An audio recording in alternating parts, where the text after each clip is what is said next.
1. In 30.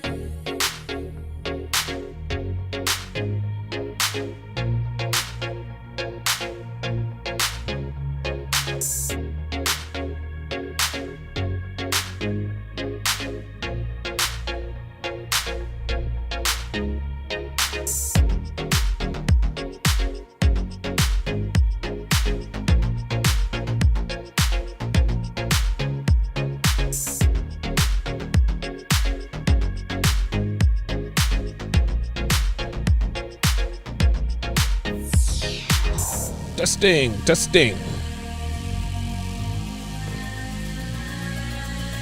3, 2, 1. 3, 2, 1. Trois, deux, un. Let me know if you guys can hear me.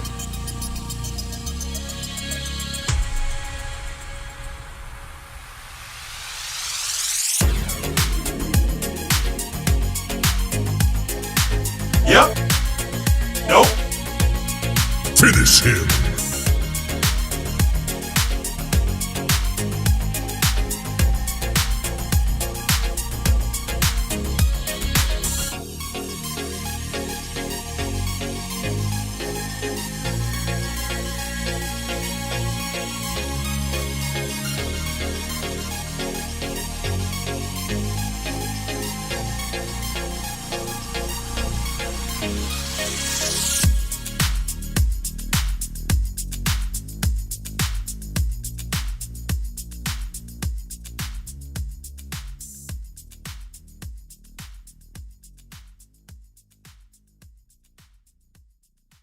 Oh man, hey.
There is no such thing as that one special girl. She does not exist. She'll forgive you for stepping out on her. If your girl's on IG, she is not your girl. But she will not forgive you for being boring. So you want to be my girlfriend, huh? Good relationships are rare these days, but they are possible. Unlock your phone and hand it to me right now. What's up, guys? It's your man, Donovan Sharp, and welcome to the 790th edition of TSR Live, your daily dose of toxic masculinity. It is Tuesday, October 19th. It is good to have you guys in today. As always, we are streaming live simultaneously to Facebook, mgtow.tv, manosphere.tv, YouTube, Twitch, and of course, in crystal clear, high-resolution 4K to Sharp stream. So however you're watching, wherever you're watching from, thank you for making the Sharp Reality Live a part of your daily routine. Shout out to the snipers on the Sharp stream side: Jerry Raven, Geeky Anomaly, Hellfong, Apollo 137, RPAP Slapduck, Mark Johnson, and of course the lovely and talented Dev.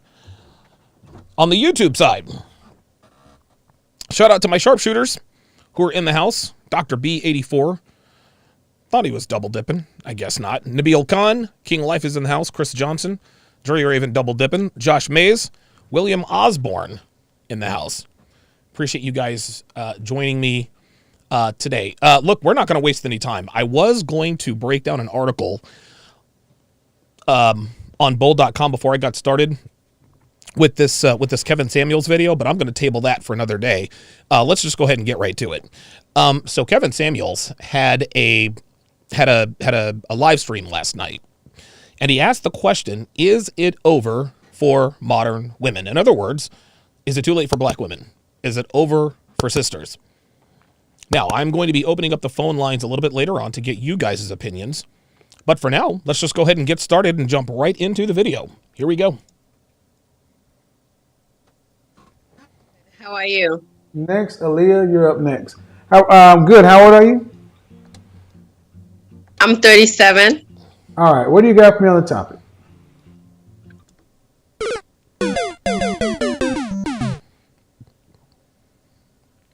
So, is it over for black women? I don't know.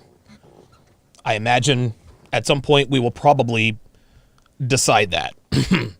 Is it over for this chick? Yep. I'd say so. Now, I say this in all sincerity, good-natured humor. She looks like the female version of O'Shea.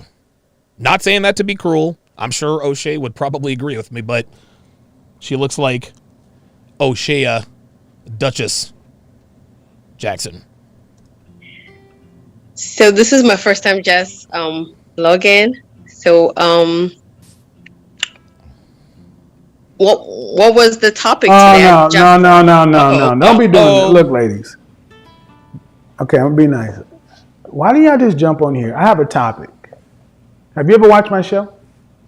Yes, Nope. I watch Nah, I doubt it. your Nope. show all the time. Stop the Listen, cap. you should know that one of the things I don't like people doing is just jumping on just because they want to talk to me, right? You know I have a show to run you, you know? And it must pop. Are you? So I got a topic tonight, and you're telling me you don't even know what the title is. Nope. Hello? Nope.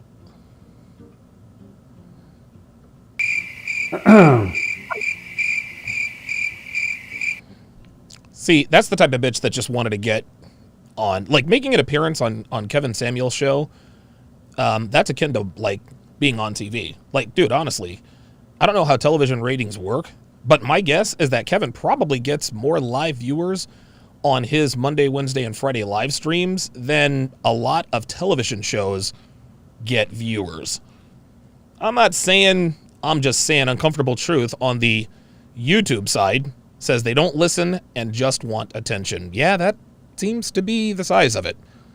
Typical modern women. Oh, see, now listen. Oh my God, now listen to me. Getting the tenses all jacked up. Typical modern woman. I don't want to be confused for confidence creator. But yeah, O'Shea Duchess Jackson it's over for her. I mean, it's over. Hello? This is my girl right here. Buckle up, people. Here we go. Hi, How are you? I'm great. How are you? You know, it's funny. When women like this make an appearance on Kevin's show, they always feign femininity, right? Hi, how are you? Right. I remember Kevin did a show a while back, 5 fake feminine traits. And I can't remember what they were, but I think this might have been one of them.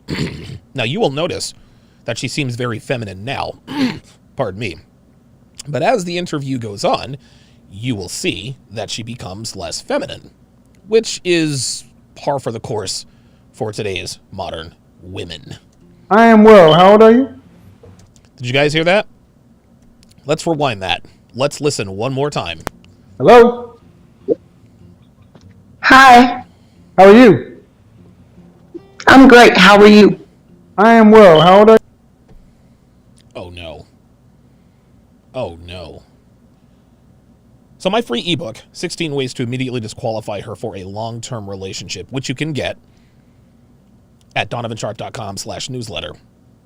I need to add a number 17. I need to add a number 17. And if you don't know what it is yet, I will let you know because we're going to hear it throughout this interview. 39. Uh-oh. Strike one. 39 years old. It's not looking good. It's not looking good. It's looking about as good as Tony, who stood trial for eating the booty a while back. 39. All right. So is it over for black women? Yep. I hope not. You hope not. Okay. Whoa! Boom! What do we have? If it's not over, then what? Uh-oh. I agree with you that the women who are out here trying to secure the bag and are putting relationships on the back burner, they do have a problem. Grizzly Rising says C-Thrim. I think that there might be a little bit of C-Thrim going on. And for those of you who don't know, C-Thrim is cloak the hood ratted me. Right? In other words, you got these ratchet ghetto bitches who try to act, they try to hide the hood rat in them by being fake feminine. I don't know, there's probably a little bit of C-Thrim in here, but I guess we'll see in a little bit. Oh, by the way, there was number 2. Let's go back. With you that the women who are out here trying to secure the bag and are putting relationships on the back burner, they do have a problem. There's another one. There's number 2. Who can tell me what that is? I am not that person. Oh, you're not that person. That's cute. You know, it's funny. A lot of our detractors, they like to say, well, not all women are like that. Well, what do you mean? Well, I don't ride the carousel. I've never branch swung from one relationship to another. I've never cheated on my boyfriend. I've never done any of it. I don't, or they say I don't do any of this stuff. I remember a while back on the Fresh and Fit podcast, they asked this one girl, do you date around? She's like, well, no, I don't date. They're like, you don't even hook up? She's like, no, I don't have sex. Stop the cap. Okay. Just because you say you don't have sex doesn't make you a virgin. And then, of course, she then lied to everybody and said, well, yes, I'm a virgin. And we all knew that that was cap. Right. So what this woman would have us believe is that she's not like most modern women. She's not like most black women. She's not prioritizing her career over relationship. That might be true. However, that does not mean that you didn't do it before, and it won't mean that you won't do it again at some point in the not too distant future. Always be careful, gentlemen, when talking to women and listening to women on shows like this. Always pay attention to their tenses. Let's listen to that one more time. You're trying to secure the bag and are putting relationships on the back burner, they do have a problem. I am not that person. I am not that person. That doesn't mean you didn't used to be, and that doesn't mean you won't be. Never, ever, ever let a woman tell you what she is. I mean, you know what? I, Donovan Sharp, am celibate. I'm celibate. Really? You, like, how long have you been celibate? I don't know, 24 hours? Always listen to what women say. Pay attention to the tense. Pay attention to the tense. I am divorced. Uh-oh. Okay. Strike 2. So she's 39 and divorced. Oh boy, it's not looking good. It's not looking good at all. I am an attorney. All right. That's it. That's it. I mean, unless she got an extra life in the form of maybe a boob job, maybe an elite female physique, she's done. She's out. She's out. And guess what, y'all? Her race has nothing to do with this. Nothing to do with this. She's 39. She's divorced. And she's an attorney.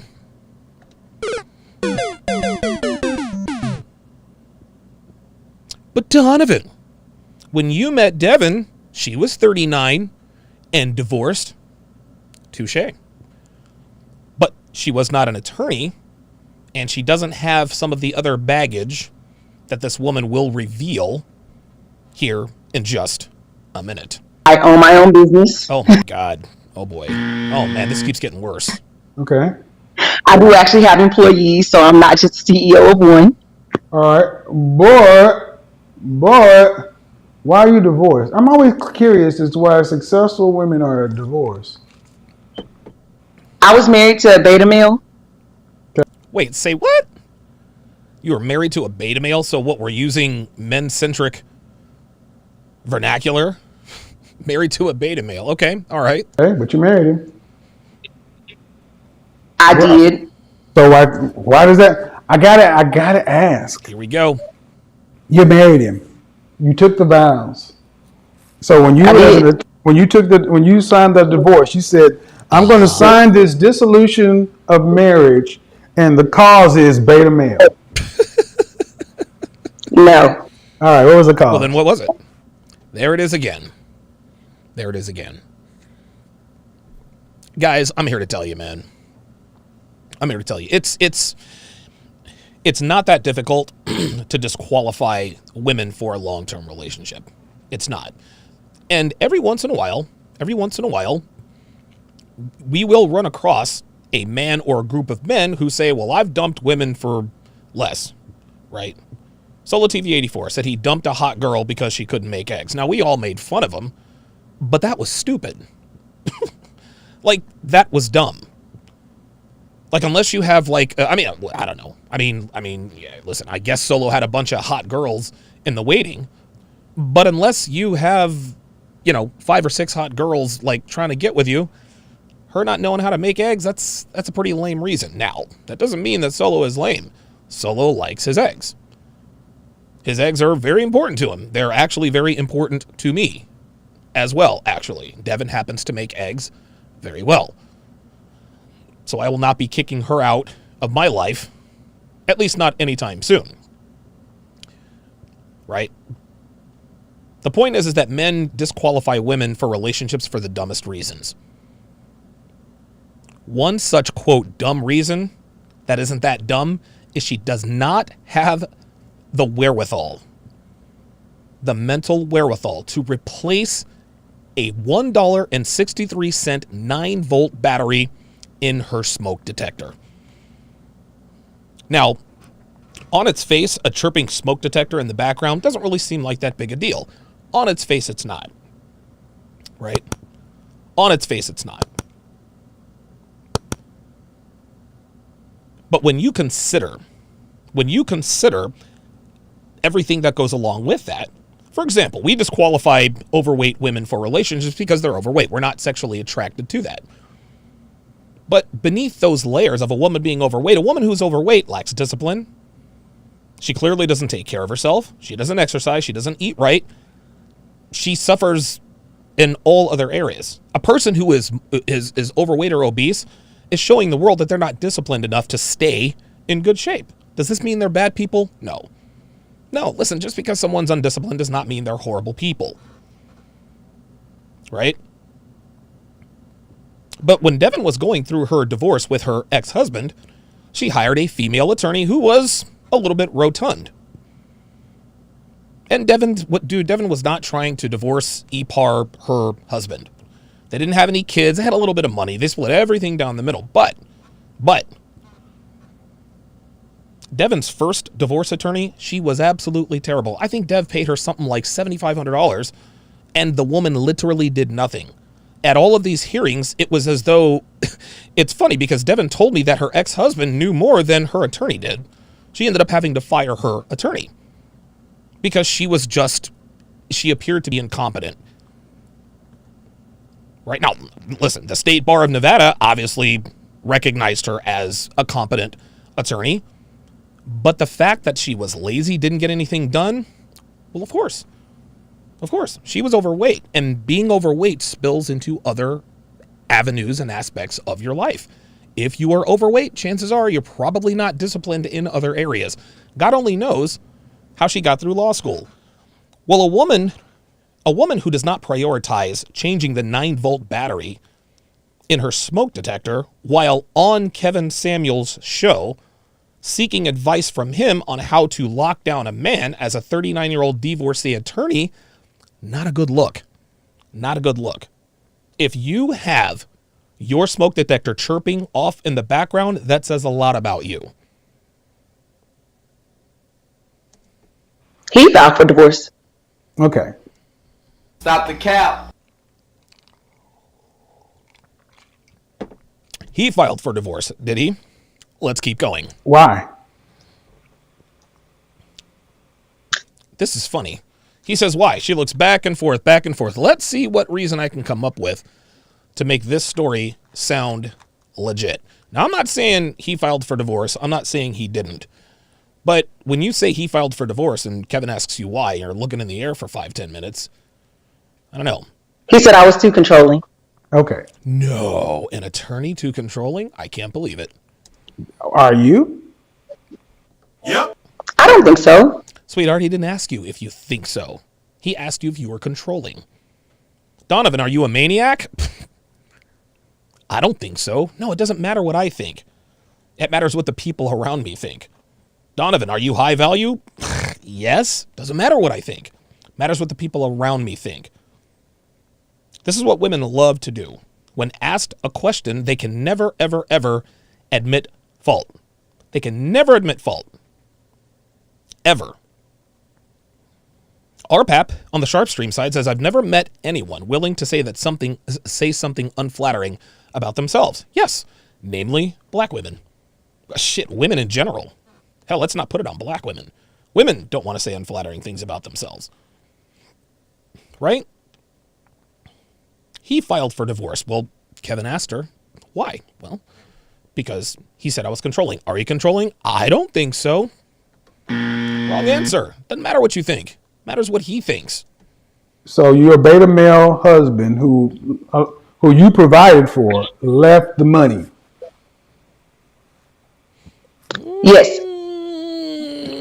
People do that. See, Kevin senses some bullshit here. He did. Ma'am, come on, counselor. Come on, your husband said you were controlling and you said you don't think so, then why would he leave? Unbelievable. She must have been really, really bad. She must have been really bad. If I'm being honest, Kevin, Yeah, the man that Yes, please be honest, sweetheart. Like, that's what we're all here for. We're here for the truth. I married, I'm going to be honest. I'm going to be transparent. The man that I married is not the same man that I divorced. Okay, that doesn't tell us anything, sweetheart. That doesn't tell us anything. My ex-wife Darcy will tell you the same thing. The man that I married is not the same man that I divorced. Like, I need more than that. Okay. And there's another beep. What does that mean? When we got married, he was a lot larger. What? At some point during the marriage, he decided to go on his journey. It had nothing, no fire, no energy, no nothing. Like, what are we doing? It did, Kevin. He lost weight? He lost a lot of weight and started getting a lot of extra attention that he wasn't used to. And what'd you do about it? Nothing. She didn't do anything about it. I didn't do anything. There it is. See that? See that? She didn't love her husband enough to try to fight for him. If your husband loses a bunch of weight and you see that women are starting to give him attention, if you still want to be with and love your husband, you make sure that he doesn't have the capacity to entertain other women. In other words, keep his balls drained. Wear sexy lingerie. Be more feminine. I know that's hard for especially black women. I know that's hard for black women to wrap their minds around. But you look at your screen, like, what is, like, honestly, like, femininity is, I mean, honestly, look at her facial expression. Look at her facial expression. She looks like the Mike linebacker who's just found out that Justin Herbert has audibled to play action. Play action, play action. Not very feminine at all. King Life with the $10 super chat. Appreciate that. Says the bodyguard of the manosphere is live. Appreciate that. You guys also picked up on the fact that the smoke detector in the background, I can't stand it. I can't stand it when people have a smoke detector and it's just not I mean, I can't believe that ever happens like that. Even Zur, member for 9 months, appreciate that, says these red flags equal the train wreck sound. Real talk. Oh, wait a minute. Sorry about that. Real talk. This woman is a train wreck. Holy smokes. Holy smokes. RPAP. Oh, wait a minute. You guys are having a... RPAP says... sorry about that. You guys are having another... Oh, sorry. Oh, yep, there we are. Oh, okay. So you guys are having a whole different discussion. Okay. All right. Okay. So Mark Johnson says her, quote, greeting voice isn't matching her conversation voice. It never does. That, again, is what I call the faux femininity. Hi, Kevin. How are you? Nigga, what you mean I'm gonna be alone? I'ma have me a husband. I'ma be a wife. It never does. It never does. Their salutation voice is never the same as their conversational voice. Yeah, Geeky Anomaly says Devin, as you said, is feminine and demure. Absolutely. RPAP, speaking about the fire smoke detector, says, how do women freaking tolerate that? Mine started beeping maybe a month ago at night. I took it out of the wall so it would shut up so I could sleep. Then I replaced the battery the next day. Dude, like, I don't know how anyone can tolerate it. I really, really don't. Geeky Anomaly says this is indicative of underlying issues. If she can't manage a smoke detector, how can she be trusted to be on your purpose and elevate you? Holy moly. Hold up. I'm gonna tell you what, dude. Geeky Anomaly is quickly becoming the new red pill mic of the podcast. God damn. All right, let's continue. Tomorrow from 5 to 7, please act like you have more than a 2-word vocabulary. It must be green, okay? Okay. Look, you were married to the guy. I was. We have 2. Uh-oh. 2 kids, huh? That's her second strikeout. She now has 6 red flags. She now has 6 red flags. This woman is a single mother with 2 kids from a previous marriage. She's an attorney. She's 39. What was the other one? Oh, and she's divorced. That's 6 red flags, man. Now, is it over for black women? I don't know. But I do know this. It's over for Geno Smith. She does kind of look like Geno Smith, doesn't she? Maybe it's just the nose. I don't know. That damn smoke detector. You know what? At some point, I think it just becomes white noise in the background. She might not be able to sleep without it, to be honest with you. Why would a man who's a beta male lose weight and divorce the bag if there wasn't a problem? Mm-hmm. That's what I'd like to know. I see you, Rolling Stone. I believe he lost the weight. He was trying to go from male to alpha. Huh? And it just didn't work. He did what? He's trying to go from beta to alpha, and it just didn't work. What was the first thing? What was one of the first things I said is going to be an absolute requirement if we're going to fix this situation? Okay. So, this woman is an attorney with employees, runs her own business, but she can't afford high-speed internet at home. She can't afford 9-volt. She can't afford 9-volt batteries. Like, is something not adding up here? Geek Anomaly says 7 red flags, beeping smoke detector. He also says, I respectfully disagree, Don. No one can replace RPM. Yeah, I would agree. I'd agree. Street Fighter 88 says she looks like Ray Allen with braids. Uh-oh. Yeah, she does kind of look like Jesus Shuttlesworth, doesn't she? This one is going to be an absolute requirement if we're going to fix I like that. I like that. Ray Allen with braids. Yep. We're going to call her Jesus Shuttlesworth. this situation. Jesus Shuttlesworth, played by Ray Allen in the movie You Got Game, starring Denzel Washington and Ray Allen. Jesus Shuttlesworth. I don't know what's going on with her connection. One of the absolute requirements is going to be that women are honest. Look at this. Like this, like she's supposed to be some boss I'm bitch. being honest, Evan. Okay. So your connection is kind of jacked up. So I'm gonna pull Her you down. connection And is we're gonna extra talk. jacked up, Kevin. You say you don't think you were controlling. I don't believe I was controlling. Okay, I Is need this to. the remix? Like, what are Kim, we I'm doing going to need you here? to pop over to the Zoom line because your connection's bad. I think there's more to that story. Rolling Stone. Is that better? Oh, she jumped right back on That's a though, little didn't she? bit better. All right. So, why do you think it's over then? He said he said you were controlling, but you said you don't think so. Yo, I'm gonna tell you right now. I think Street Fighter 88. Yo, for real. Yo, this chick looks like Ray. Okay, see now, y'all. See, I'm not doing this to be mean. Not doing this to be mean. I'm gonna put Ray Allen's picture. Oh no, she looks exactly like even her eyes, y'all. Oh no. Oh my God. You might have. Yeah. Oh my God. She looks. Oh, hold up, y'all. I got y'all right here. I got you. Dude, Street Fighter 88, my man, I think you nailed it. I think you nailed it, bruh. She looks just like Ray. She looks a little bit like Geno Smith, but look at this. Look at this.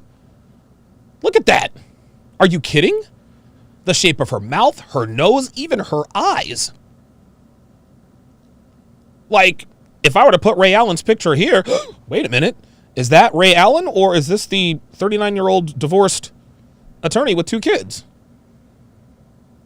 Wow. Street Fighter 88. Man, you nailed it. She looks just like Ray Allen. Holy God. Big Brandon is in the house. TSR Security checking in. Appreciate you, bruh. Let's continue. No, I did what needed to be done to put our family in the position that it was in, for our children to be successful, for us to be a partnership. He was a very impressionable man. So whoever he was with and whatever they were doing, that's what he was doing. So if he was with people who were drinking a lot, he drank a lot. When he started to get around people who, I mean, like who did she marry? A teenager?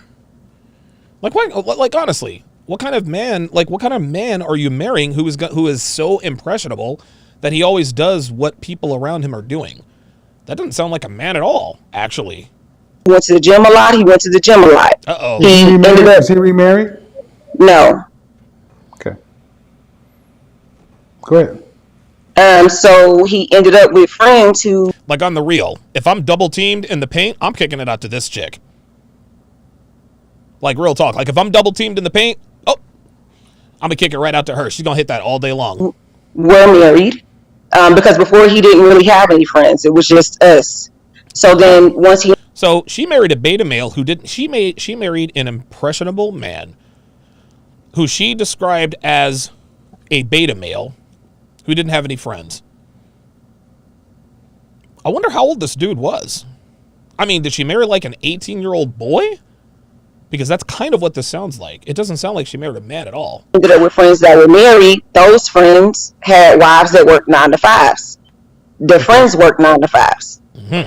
The friends probably made more money than their wives. Their wives came home every day, picked up the kids, cooked every day.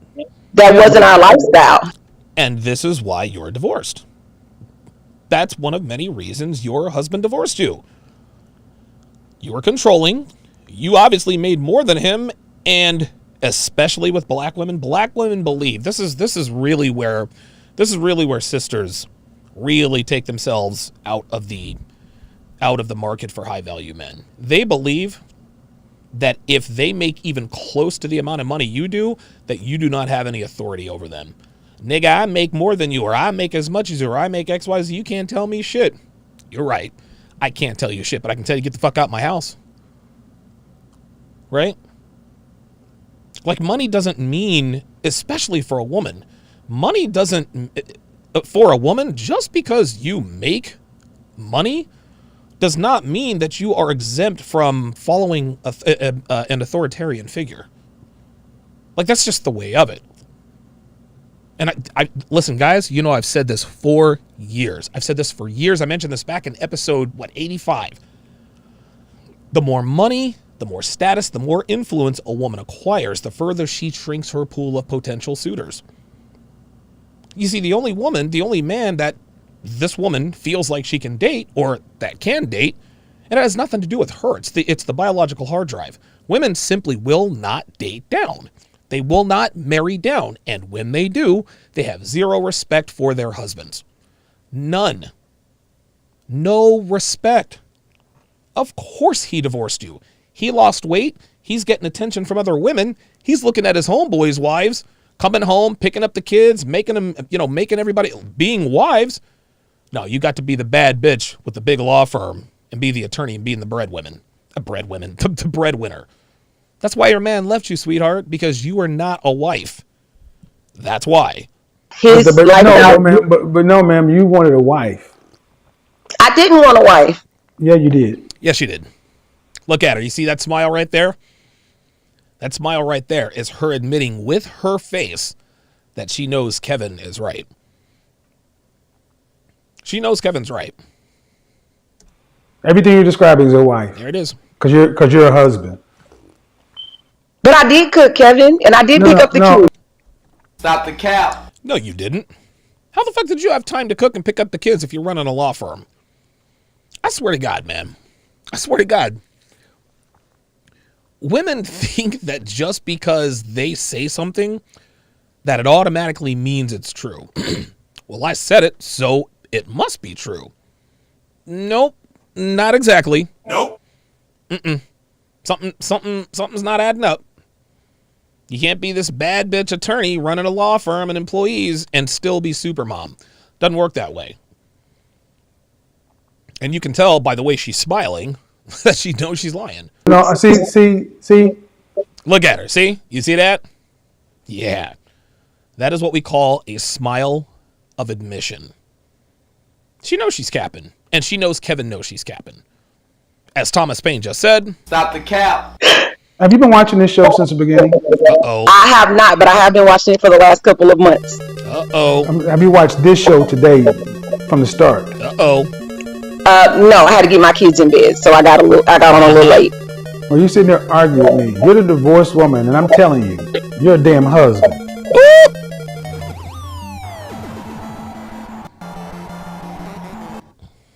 He just told her straight up, you're a damn husband. That's it. He knocked her out. Look at her. You see how she's looking up? She's like, yeah. You can argue and be right, but you're going to be wrong. Everything you're talking about is a husband. Yep. I did this. I swear to God, she looks just like Ray Allen. Like, I'm not even trying to be funny. Like, she looks just like Ray Allen, man. I swear to God. I'll bet you, listen.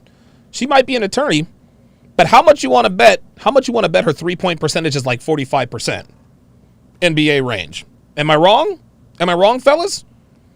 Am I wrong? Devin, put it on the poll, Devin. Put it on the poll. What is this woman's 3-point percentage? What is this woman's 3-point percentage? Is it over 50% or under 50%? Devin, put it on the poll. If this woman were to get out on the NBA 3 in transition, what's her field goal? What's her 3-point percentage? Is it over 50%? You know what? Actually, let's do this. Is it over 40% or is it under 40%? I think it's over. I think it's over 40%. I think this chick shoots about 46% from 3-point range. Real talk. For our family. I did this for our family. He was impressionable. You married a beta male. No, you married a woman and you're a man. Let's see. So, Slapduck says she does look a little bit like Sugar Ray Leonard. I don't know. I can't see that. To me, she looks like Ray Allen. Like she's a dead ringer. Colonel Sanders the 16th says 65%. Oh, okay. All right. Okay. I'm not a man, Kevin. I'm sorry. Say what? She said, I'm not a man, Kevin. It's my pointer. Where did it go? Now it's not going to have the same effect as I wanted it to have. I'm not a man, Kevin. I don't know. Hold up.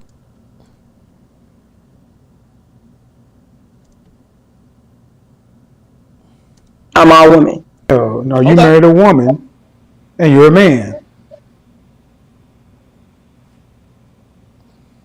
I'm not a man, Kevin. I'm all women. Stop the cap. Oh no. She kind of looks like Jesus Shuttlesworth to me. Listen, I'm not trying to be funny, but that's wow. Well, see. Hey, look, Colonel Sanders says she looks yo, I bet you she's clutch. Real talk. Like a buck and a half or less, she'll probably shoot about 70%. Don't double team nobody in the paint. If she gets free, if she gets on the block on the outside, it's a wrap. Therein lies the problem. Because if that's the case, you wouldn't have married a beta male. Ooh, uh-oh. I should not have married him. I can agree with you there. Did you have an option to marry an alpha male? At that time, no. I married him because I was pregnant with our son. Stop. Focus on that. You didn't have an opportunity to marry an alpha male. Why? In my lifetime, I've had an opportunity. She's not capping here.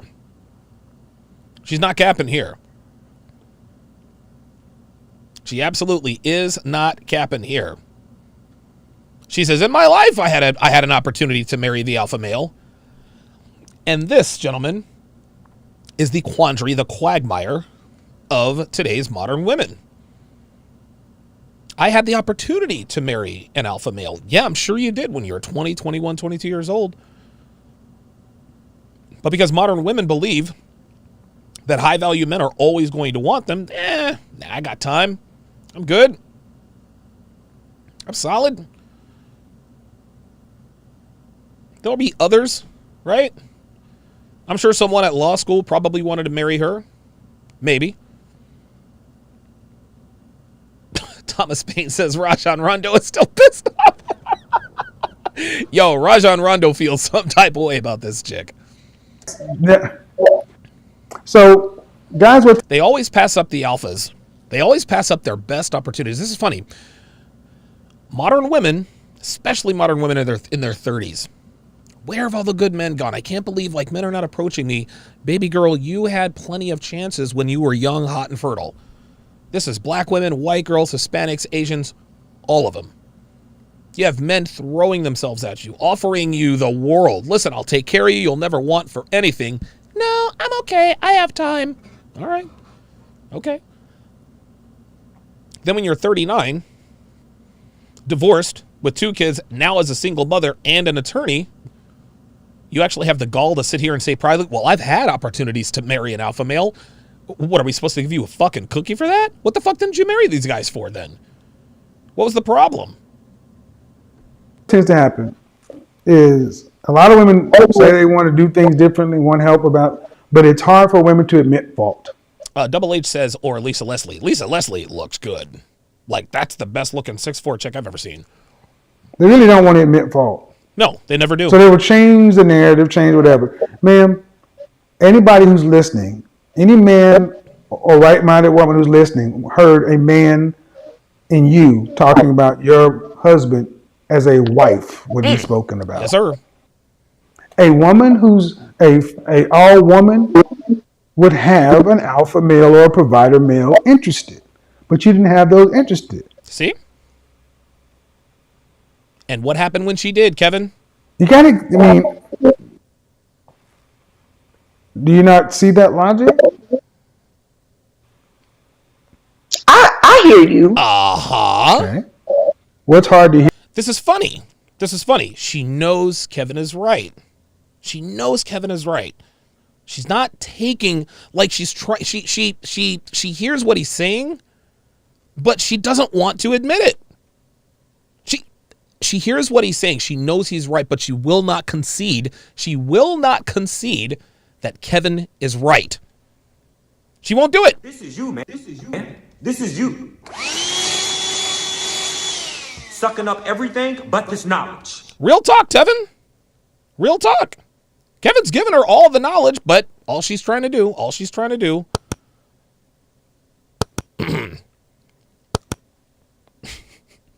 is find an argument. That's all that is. Now, she does have one accomplishment under her belt. Of note. She hit the single most important shot in Miami Heat history in Game 6 of the 2013 NBA Finals. Let me stop. Let me stop, man. Let me stop. Hear about that.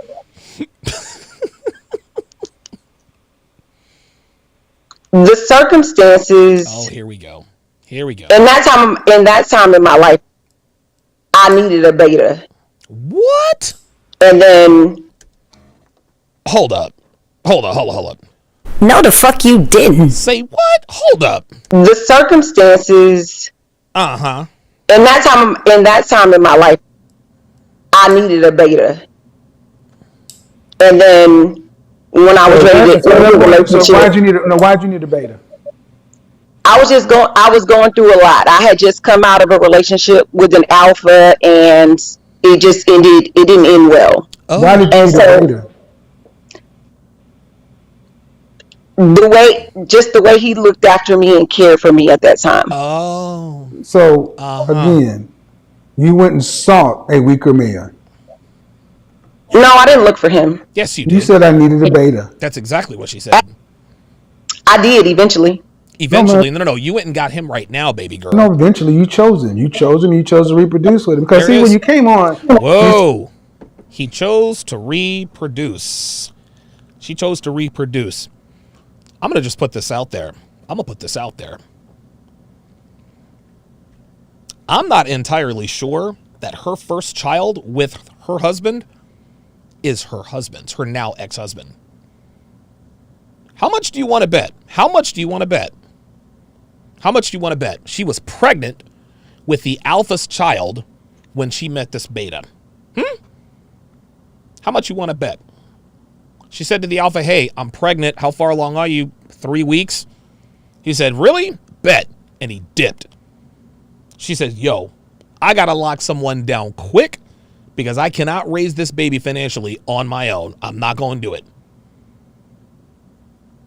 How much you want to bet? How much do you want to bet that both of her kids do not belong biologically to her ex-husband? How much you want to bet?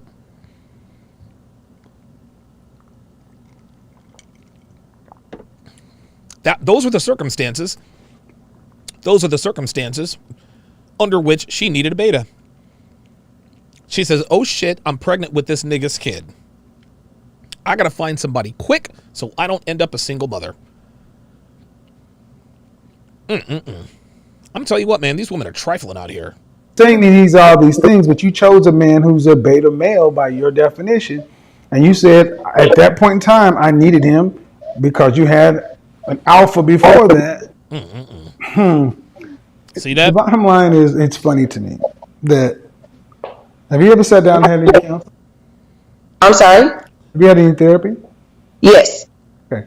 If your husband says you were controlling, you were controlling. See, we don't get to tell people how they experience. No, you don't. Just because she said she's not controlling doesn't mean she's not controlling.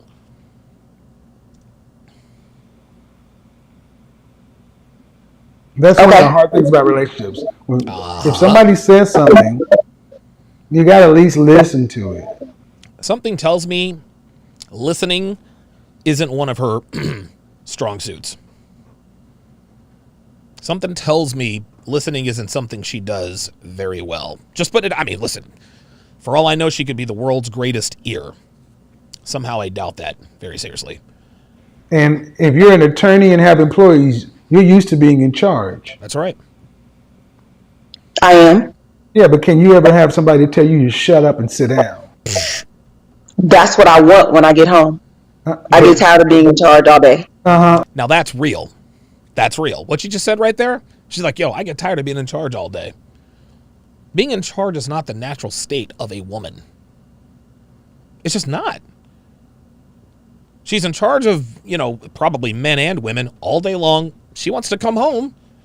She wants her hair pulled, her ass smacked, and smashed hard. That's what she wants and needs. The problem is when women like this come home, they have a very hard time leaving that persona at the office. Right? And the longer they're in that environment, the quicker the last vestiges of femininity sort of take hold. Before you know it, you're 39 years old, you got 2 kids, and you're on here arguing with Kevin Samuels about why your husband really left you. You see, this is a teaching moment here. This is actually a teaching moment for both men and women. And I want you guys to listen very, very closely. Very, very closely. Because I have always, always said, men and women are better together, guys. I'm never going to be the guy who said, listen, I'm never going to be the guy who tells men to just give up on relationships with women altogether. If you have given up on relationships altogether, I'm not going to judge you, man. I'm not. Today's women are freakishly impossible to deal with. They have unrealistic expectations. They're entitled. They come with all kinds of baggage, multiple kids with multiple... dude, the list goes on and on. So if you're one of these people who has decided, hey, you know what? The juice isn't worth the squeeze. I'm not putting in the effort. You're getting no judgment from me. But if you do decide, hey, you know what? I would like to be in a relationship of consequence with a woman that respects and loves me, that I also respect as a woman and love.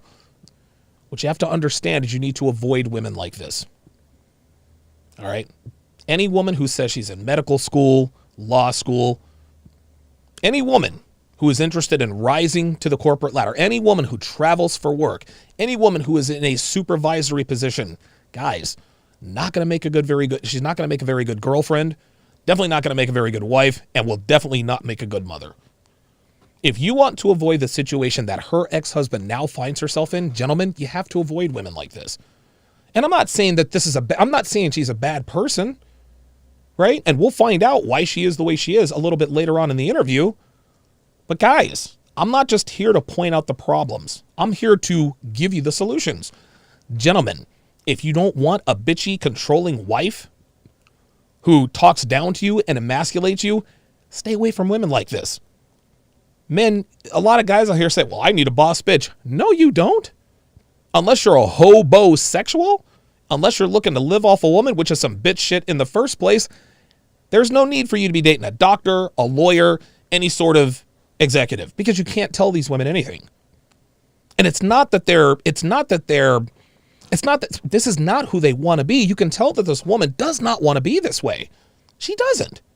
And we can all sit here and talk about how she, looks like Ray Allen and the fact that it's over her and of her 2 kids. This woman doesn't want this for herself. She doesn't. This woman wants more than anything to be feminine and surrender to a man.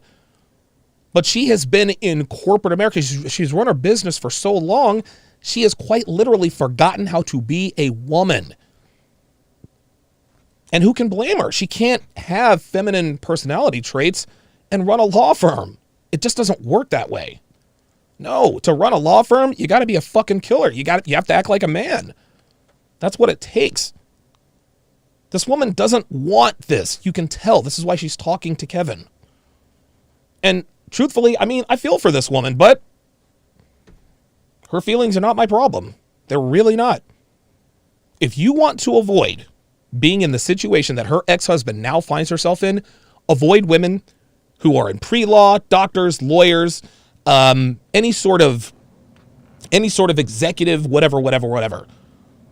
And no, ladies, this doesn't mean that I'm advising men to stay away from women who have power and influence. It has nothing to do with not being able to handle a woman like that. No. The problem with dating and committing to people to women like this is that at some point, they cross the line of demarcation and they're unable to turn on the switch. They can't turn off the switch. To do what she does, you got to act like a man. You have to be masculine. You have to be demanding. You have to be cutthroat. That's not the way. That's not the state of a woman. If you want yourself a bad bitch, hey, listen, man, Go ahead. But it costs to be the boss. And what you're going to have to understand is that women like this, if they make a certain amount of money, they don't respect your authority. They want, why does my woman respect me? Because you make $50,000 a year and she makes $150,000. That's why. No, this does not make you weak. This makes you a man. And if you want a woman, if you want a submissive, feminine woman, you must absolutely avoid women who are in these influential positions. You have to. It's through no fault of their own. I mean, and honestly, listen, if we're being honest, hey, good for her. Like really. This woman has her own business. She has her own law firm at 39 years old. She has employees. Hey, man, that's nothing to sneeze at. Because I'm gonna tell you what, there are a lot of ancient niggas around in this country won't accomplish half of what this woman does. Won't accomplish it. But everything comes with a price. And unfortunately for this woman, she didn't realize what the price was. If she knew then what she knew now, I guarantee you her life would probably be different right now. She wouldn't have gone to law school. She probably would have stayed her ass at home and waited and kept her ass in shape and waited for a man to come and choose her. She clearly wasn't told this. She was told, hey, go earn, get your degree, become a lawyer, get your own business, blah, blah, blah, blah, blah. And you all have men lined up around the block. Newsflash, this ain't a Tyler Perry movie. You know what I'm saying? Like, Medea's not walking through that door. It's just not going to happen. Michael Jai White is not waiting for you. It just doesn't work this way. This woman does not want this for herself. So men, the solution here is to avoid women like this. You can use them for bedroom fun, but don't commit to anything. But don't commit to these women. Ladies, if you're watching, if you want to avoid this woman's situation, if you want to avoid this woman's situation, if you don't want to be 39 years old, single mother, 2 kids, divorced, your dating prospects are all going to be garbage. Stop trying to be a boss bitch. Stop trying to be a boss bitch. You cannot be a boss bitch and have a high value man. It doesn't work that way. It doesn't work that way. There is a cost for it. Listen, if you want to go out there and earn and be a boss bitch, great. Just understand you're going to be sacrificing your romantic options well into the future. Well into the future.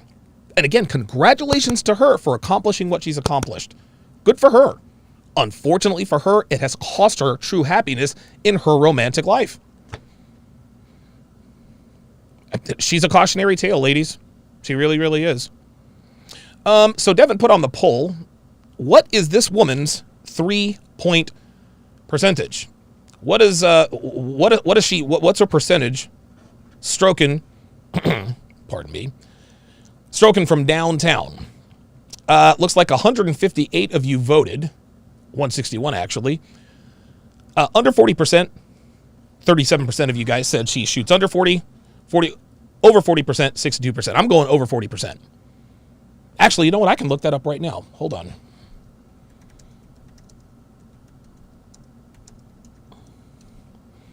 Ray Allen's career 3-point percentage, he is right at 40%, so everybody was wrong. Right at 400%. I had no idea. I remember Kyle Korver of the 2013 or the 2015 Atlanta Hawks. Kyle Korver shot 52% from 3-point land. That was when Atlanta was the number 1 overall seed, but, you know. Colonel Sanders is 16th member for 21 months, says almost 2 years DS. Thanks for your tutelage. Absolutely, man. I do this for you guys. I love what I do, and you guys make this a lot easier for me. RIP RP Mike, $5, says lawyers, nurses, strippers, those 3 professions are going to give you hell. Yeah, right at the end of Womanese Volume 1, Chapter 1 gives you all the professions. Stay away from women in the military, just like I said, hairdressers, lawyers, nurses. Definitely stay away from strippers. Well, what kind of women should we be looking for? Look for a woman who works in a kitchen, maybe a homeless shelter, who a medical professional. Maybe don't get with a nurse, because nurses are hoes, right? But maybe a hospice care. Maybe she's a care provider, a woman who maybe works at a daycare center, a kindergarten, preschool, 1st, 2nd, 3rd grade teacher. Those are the kinds of women who have to be nurturing as a matter of survival. That's what they do for a living. You'll find that the average first grade teacher is far more feminine than the average female attorney.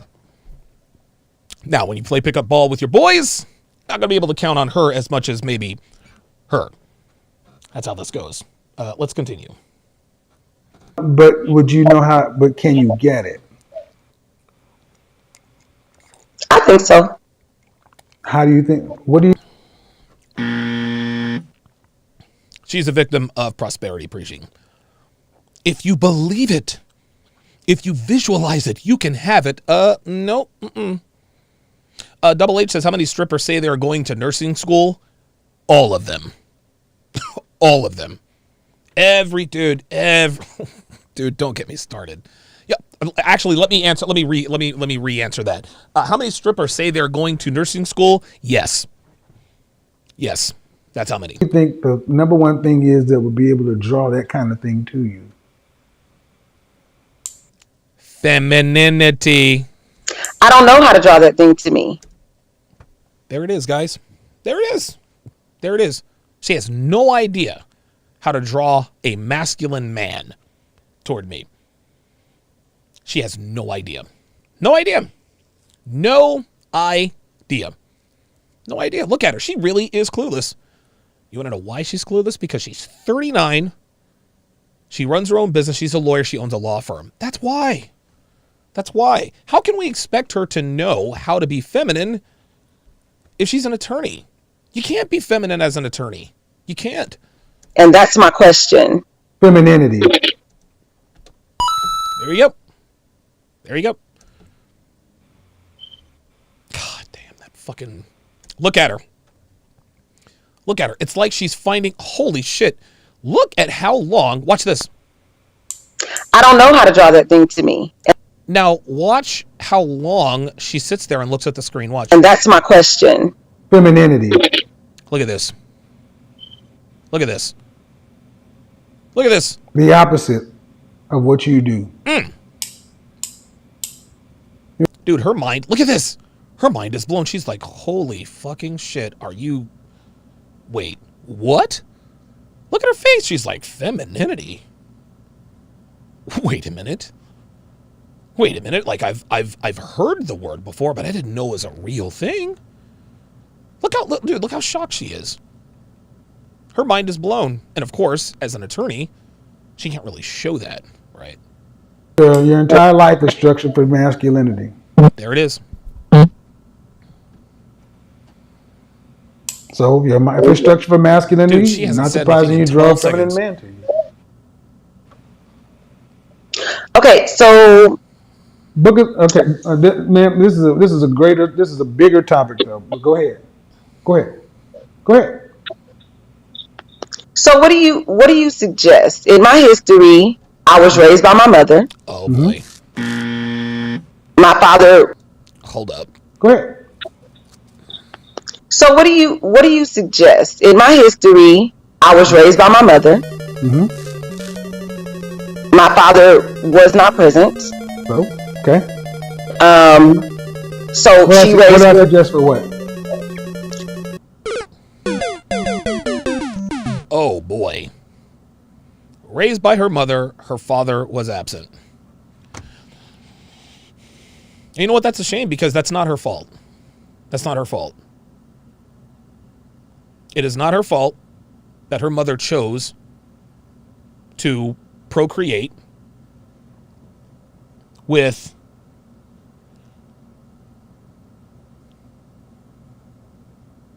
give me a second here.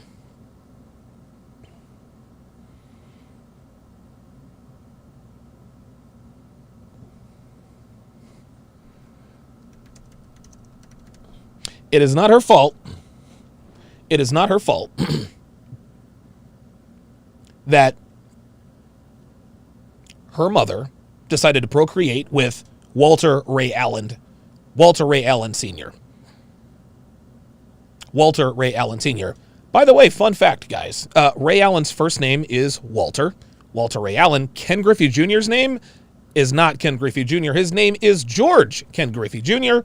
Dale Earnhardt Jr.'s name is not Dale Earnhardt. His name is Ralph Dale Earnhardt Jr., as was his father, Ralph Dale Earnhardt Sr. That's just a little bit of sports nerdism from me.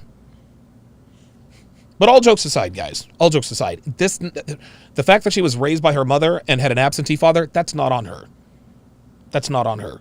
This is another sad example of a woman who came from a broken home, and she's just repeating the cycle, man. This is just repeating the cycle. So what's the solution here? Oops. The condom fell off here, guys. Sorry about that. We don't want to be going up in a raw, do we? The solution here for men is you need to quiz a woman on her family. What's your relationship like with your parents? What's your relationship like with your father? Was he strict? Was he laid back? If a woman that you are thinking about dating has no relationship with her father, I mean, you can smash her. Yep. Right? You can have some fun with her like that. But a woman who was raised without a father that's it.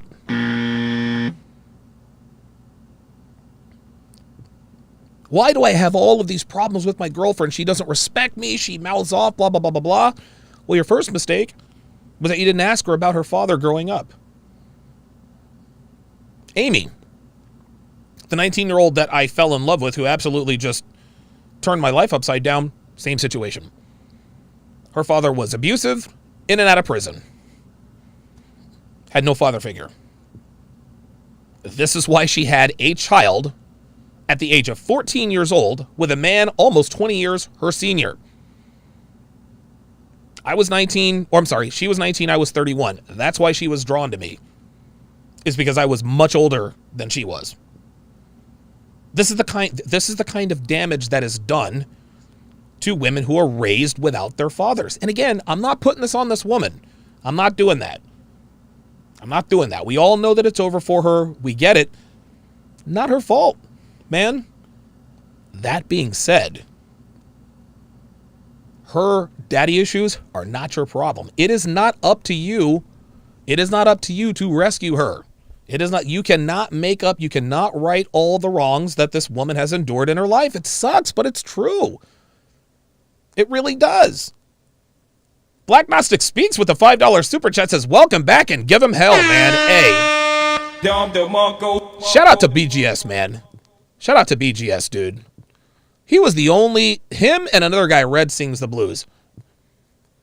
A bunch of people did videos on me when I was in the hospital with COVID, the DV.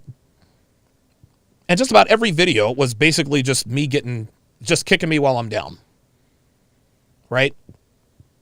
Well, when you spread this kind of hate, and we know now Devin is his wife because she's calling everybody dogged me, man. Everybody dogged me. Except for that guy. BGS said, hey, man, let's take a knee for Donovan Sharp. He said, look, man, we may not all agree with his line of thinking. But at the end of the day, he's a man, and we're all supposed to be on the same team. So I appreciate, BGS probably doesn't realize how much that video touched me. That was, because anytime people do videos about me, it's usually not that positive, right? And, I mean, I'm used to that. But the fact that he came out and said, hey, man, take a knee for Donovan Sharp, that was cool as shit, man. That was really, really cool. Everybody else took sideways shots at me and, he thought he was the invincible. None of that was true. So shout out to BGS, man. Shout out to BGS. Appreciate that. Let's continue here. But yes, this is not this woman's fault that she was raised by her single mother and an absentee father. That's not her fault. But this is why you have to ask questions. Pay attention. Ask her, hey, what was your family life like growing up? What was your relationship with your father like? Right? Oh, your mother and father split up? Okay. Who was your stepdad? Devin was raised by her stepdad. Devin's father was murdered when she was 8 months old. Her mom's 21 years old with two girls. Fortunately for Devin's mother, who was both fit and feminine as a she was a hairdresser. Still a damn good one, too. She now works for an investment firm. Devin and her older sister came out pretty okay. It's not Devin's fault that her father was murdered. It's not. Right? But had Devin not been raised with a man in the house, there's no way we would be together. No way. Nope. I would have been like, abandon ship. Abandon ship. Gentlemen, you must ask these questions. And if you're seeing a woman and you find out that she had an absentee father or was raised by a single mother, and you stay in that relationship anyway and you commit to her, guess what? Whatever she does to you, it's your fault. Especially if you hear this. It's your fucking fault. Guys, we've been telling you for years, do not fuck with these women who have daddy issues. Yes, it sucks that they have daddy issues and it's not their fault. But it's not your responsibility either. You didn't leave the mother of your you didn't leave her mother. No. Have some fun with her and then get the fuck up out of there. Ladies who are raised by single mothers with absentee fathers, I wish I had something for you. I mean, I really did. I really do. I mean, I don't know, go to finishing school. I don't know. I got nothing for you. For me, I still believe in love. I believe that I would like to be married. I want to be married again. I just want to be married to the right man. What does that mean? Someone who actually understands me. Well, what does that mean? And that we can be, that we can live this life together and I can support him and he can support me. Support you doing what? Raising children in life, just as a partner. RPAP on the Sharpstream side says, so this woman likely experienced that young. Now she is older, remembers getting that attention, but it likely waned, and she thinks it waned because she was married and her partner's coworkers associates knew that. She doesn't want to think their interest waned because her looks went down and she has kids. Bingo. Bingo. Geeky Anomaly says, bang 3 nurses, 1 echo tech, 1 manager, and 1 administrator where I used to work. Yeah. Okay. So you want to be married? You want any more children? I want. Oh no! Do you want to have any one more child? I would like a child with my husband. Oh my God! This 39-year-old woman wants a child with her husband. Vegeta, what is her level of delusion? It's over 9,000. Like, what are we doing?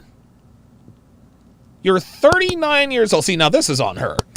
She's got to know that as far as childbearing goes, she's geriatric. She's geriatric. Like, you have to think of your childbearing years like you would as a female tennis player, right? From 18 to 28, you're solid. As soon as you get into your 30s. So you're looking for a stepfather? Oh. Well, he would have to be a stepfather. Yes, I have 2 children. Right. Oop. Where we at? Look how entitled she looks here. A child with my husband. So you're looking for a stepfather? Well, he would have to be a stepfather. Yes, I have 2 children. Right. I have 2 children. He would have to be a stepfather. And she's right. She's right. It's not going to be a high-value ma'am. High-value men ain't trying to be stepdads out here in these streets. They're just not. Especially not now. You kidding me? Right. Fine. But looking for a stepfather. You want to be married. And what kind of law do you practice? Immigration. Honestly, I honestly thought he was about to hit her. I thought he was about to hit her with the, how tall are you? Michael Matrok IV says, not enough likes. Yes, guys, please like the video. My subscribers are heading in the other direction, so I need more engagement. If you would hit the like button, keep the engagement over 50%, I would greatly appreciate all of that. Thank you. What state do you live in? Damn, Kevin, you're supposed to ask her how tall is she? Texas. Oh, she in Texas. So does your what kind of income would you like your husband to make? Uh-oh. A minimum of 80,000. Stop the cap. Come on now. A minimum of, I have never heard.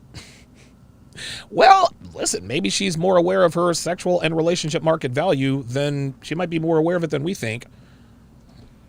Minimum. Yes. And you're making how much? I make Not enough to be able to afford 9-volt batteries, it appears. 6 figures. Prove it. If you're making, I mean, listen, she's got a leather couch. She got a leather couch, but like, what's up with the 9-volt? What's up with the 9-volt battery though? Huh? Hold up. Here we go. Hold on. There we go. All right. See, now I can. Okay. Right. Let's see if this 9-volt battery. Let's see if this 9-volt battery can stop the chirping sound. That could be 100,000 to less than $1 million. It's relevant. See, it's so funny. You can always tell by their facial expressions when he just nails them. He's like, it's relevant, and she wants to disagree, but she can't. She can't. Look at her. Look at her face. Watch when he says this. Watch this. This is funny as shit. I make 6 figures. That could be 100,000 to less than $1 million. Yeah, Lorenzo Rock says 80K is a lot. 80,000 is a lot in Texas.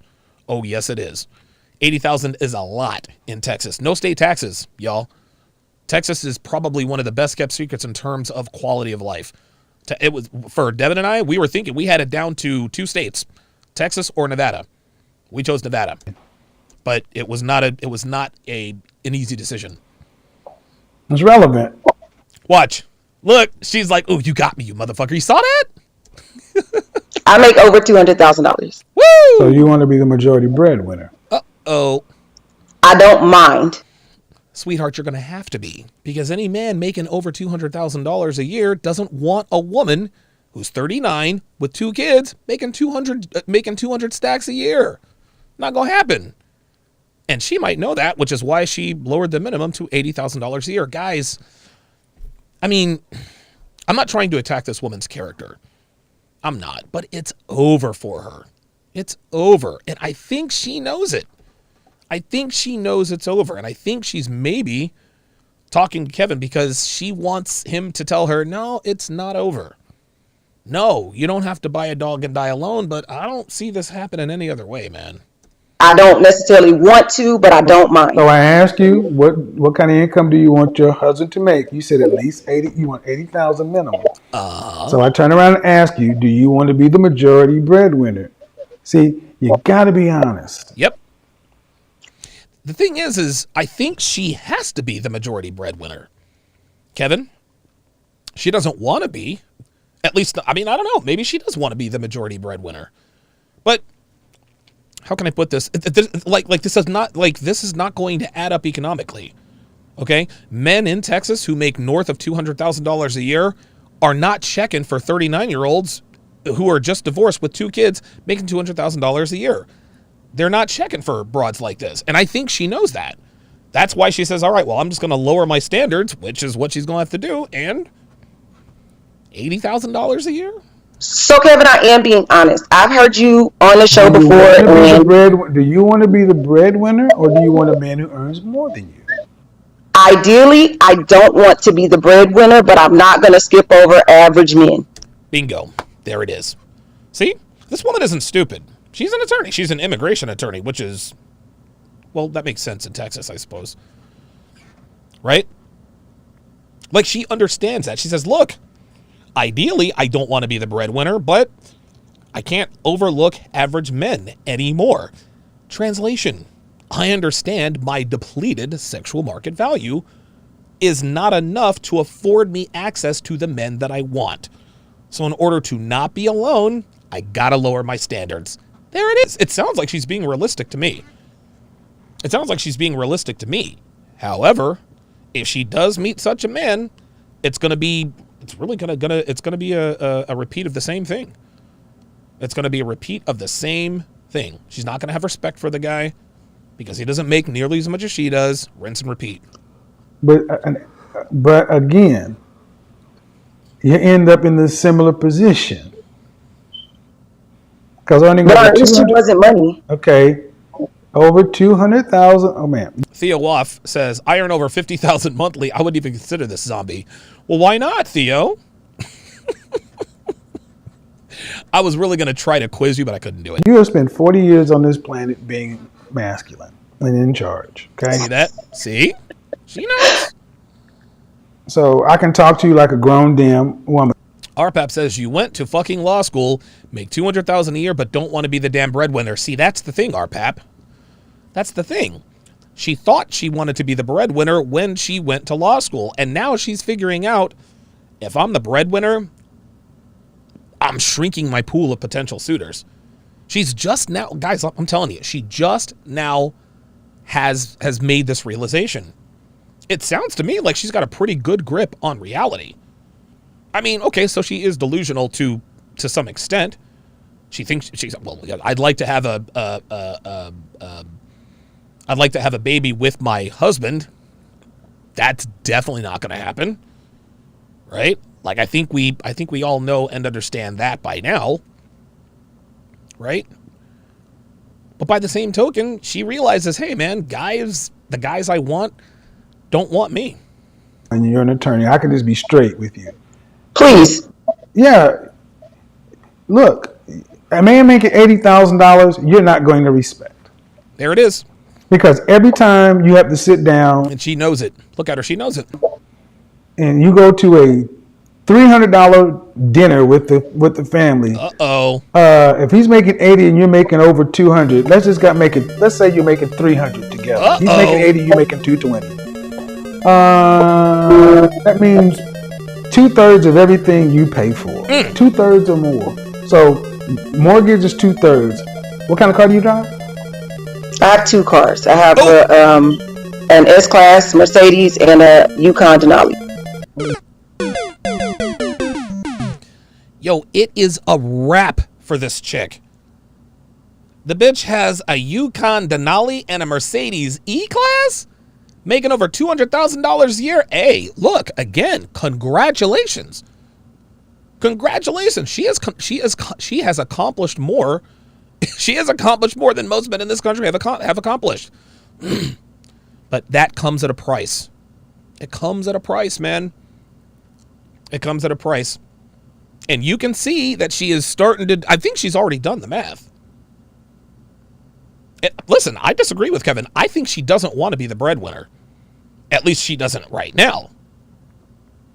Because Kevin just told her, let's just keep it real. If you meet a man who's making $80K a year, you're not going to respect that dude. So now what does she do? Right? God, boy, dude, what a tough spot to be in for her, man. Damn. Oh, those are cute. What do you expect him to drive? You expect him to drive at least a Mercedes? Toyota Tercel. Wait, are they still making Toyota Tercels? I don't know. I expect him to drive whatever. On $80,000? I expect him to drive whatever he wants to drive. So are you going to? I'm going to ask a practical question. You got two cars. You got an S Class and you got a Denali and an S Class. So your $80,000 husband could come in and upgrade from his $80,000 car, which is a nice car. He can go in and get an S Class. Yeah, you can get an S Class. Making $80K, you can get an S Class. E Class, that's another story. If that's what he wants to drive. Do you see? At this point in time, she is willing to take whatever she can get, guys. She's willing, at this point in time, she's willing to take her mindset now, hey, whatever. Listen, if he makes around $80,000 a year and if he drives an old beat-up pickup truck, I'll take it. Because it's better than being alone. I'm trying to tell you, man. I'm trying to tell you. She has resolved in her mind, hey, I will take what I can get. I think that's what's happening here. Okay. I mean, or she could, make a run at the Big 3 league. Well, the reason I'm asking these questions, you ladies need to honestly think what you're asking. Double H says she is going to have to retool her thinking and attitude in order to even be able to hold on to a man now. Yep. There you go. There you go. I think she realizes that now. $80,000 is almost twice as much as an average black man makes. That's still in the top 15% of men. But A man's making $80,000 is not living at your lifestyle Nope. level. Okay. And even though and this is funny, even though right now she'll think, I'll take whatever I can get. I don't care. Like, look, as long as he's just be a warm body. But again, at some point in the relationship, she's never going to fully respect a man who doesn't make more than she does. She wants to. You can tell this woman wants more than anything to be able to do this. But guys, and I want you to really, really listen to this, because ladies, you guys need to hear this. You guys need to hear this. Any young woman watching this right now who thinks she wants to rise up the corporate ladder and be a boss bitch, listen to what I'm about to tell you. If you don't want to be in the position that this woman is in right now, if you don't want to be in the position this woman is in right now, can the corporate ladder? Dude, don't go to law school. Don't go to medical school. No, focus on getting your ass into shape to attract a high value man. Because here's what's going to happen. You cannot have it both ways. You can't have it both ways. Your biology, ladies, will simply not allow you to respect and love a man who makes less than you. It can't be done. No matter how much you want to be able to do it, you can't. You can meet the greatest guy in the world. He is perfect in every way. If he makes less than you do, something is going to be missing. Why don't I respect him? Because he's not the breadwinner. No matter how much and I know women God, I wish I could somehow flip a switch. And be sexually attracted to and respect men who don't make as much as I do. Can't do it. Because doing that, a woman wishing that she could respect a man who makes less than she does within the context of a heterosexual relationship, that's the same as asking men to be sexually attracted to overweight women. Can't be done. You ladies see where I'm coming from now? You can't be attracted to a man who makes less than you any more than we can be attracted to women who are overweight. Can't be done. You would like to be able to, because you don't have any other options. I'm sure there are a lot of guys who don't have any options who would like to be sexually attracted to overweight women. They just are not. Okay. He's not. So for relationships to work well, the man needs to be in the financial provider position. So could you scale your life back to an 80? Oh, are you watching Confidence Creator? Are you watching Confidence Creator? Kevin just said what I said. Is that leading with your wallet? Is that tricking? Dumbass. $1,000 lifestyle? Could you scale your life and your children's life down to a life that he can provide? Nope. The answer is no, and she knows it.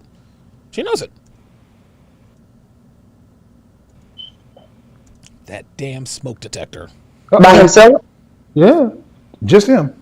Now you still making what you make, but you scale down to what he can provide. No. There it is. Then all this other stuff is folly. There it is. Because he would be your wife. Yep. He would be coming into the house that you can afford as an attorney, not that he can afford as an $80,000 guy. Yep. Everything that you would do in his lifestyle would be at your level, which is almost 3 times more than he would be making at the minimum. And eventually that would break. There you go, man. Guys, it just doesn't work that way. And again, you can see on this woman's face that she wants to be able to love a man who isn't the breadwinner. It is not biologically possible. It is not in a woman's firmware. It cannot be done. You can't hypnotize a woman and make her love and respect a man who isn't the breadwinner. You can't hypnotize a man and make us lust after fat chicks. Neither can be done. Women who make the kind of money you make don't live the kind of life an $80,000 a year guy does. I've said this for years, man. Do you get? So what do I do? So, and the other issue is, Uh-oh. if you wanted a man making more, he's going to want a woman that's automatically set up differently. She's more feminine. So There you you're in a tough position. Yes. RPAP says, interesting difference between the sexes here. This is on the Sharp Stream side. Says, I think a lot of men could be extremely happy if they had a salary of $200,000 and were alone. While this woman looks like she'll be miserable with all her money and possessions, but she'll be alone. Dude, that is the comment of the day. And at the end of the day, guys, a woman can sit here and say, I want to be a boss bitch, da-da-da-da-da-da. It doesn't matter if she doesn't have a man. It doesn't matter. It doesn't matter. She knows it, and her friends know it. Yeah, I just bought this Mercedes E-Class, and I got this new Tahoe. Oh, yeah, good for you, girl. So when are you going to settle down? Right? When are you going to settle down? I would submit this to you. I think it's a lot easier. I think it's a lot easier for black women to get degrees and make six figures than it is for them to find and lock down a man. Say I'm wrong. Change my mind. Change my mind. Now, I'm not going to sit here and say that what she does for a living is easy. I'm not going to say that going to law school and getting a bar license from the state of Texas is easy. Far from it. And again, I will congratulate her for her success. And that's real. That's not being facetious. That's real. But finding and locking down a man appears to be a lot harder than being a boss bitch. And being a boss bitch is hard. I'm not getting a dog, Kevin. Sweetheart, you going to have to. I mean, What does that mean? what's I don't want to be alone. I don't want to die alone. I don't want to get a dog and die alone. That's what that means. What And I don't want to. So what are you going to do? Just take a man hostage? No. So what you will get is what the market will give you. See, here's That's the right. thing. Just what you just said, you're not going to buy a dog. So that means you're going to get a man. That's what I heard. I'm not meant to be alone. Oh, I'm not meant to be alone. Oh boy. I'm not meant to be alone. More of that prosperity preaching. You want to know something, guys? She's right. She's not meant to be alone. Women and men are not supposed to be apart. By the way, the phone lines are open. The phone lines are open. 516-387-1987. That is 516-387-1987. Is it over? Is it over for black women? Let's just go ahead and keep it a stack. Is it over for black women? That is the topic. I don't want you guys calling in about anything else. I don't want you guys calling it. Listen, I don't mind doing consultations over the phone, but today I want you guys. I want the answer. Is it over? Is it over for black women? That's what I want to know. Oh, but that's what I think I heard you. I think that's what I heard. Is that what you were saying? Yeah, that I will be married. I will have a man. Yes. Okay. So if She doesn't believe that. She doesn't believe that. She's hoping she gets married, right? She's hoping she finds a man. Hoping.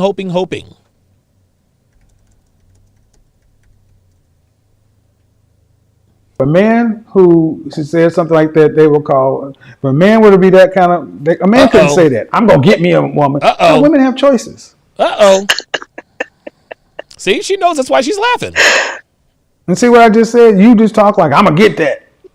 That's not a feminine mindset. Man.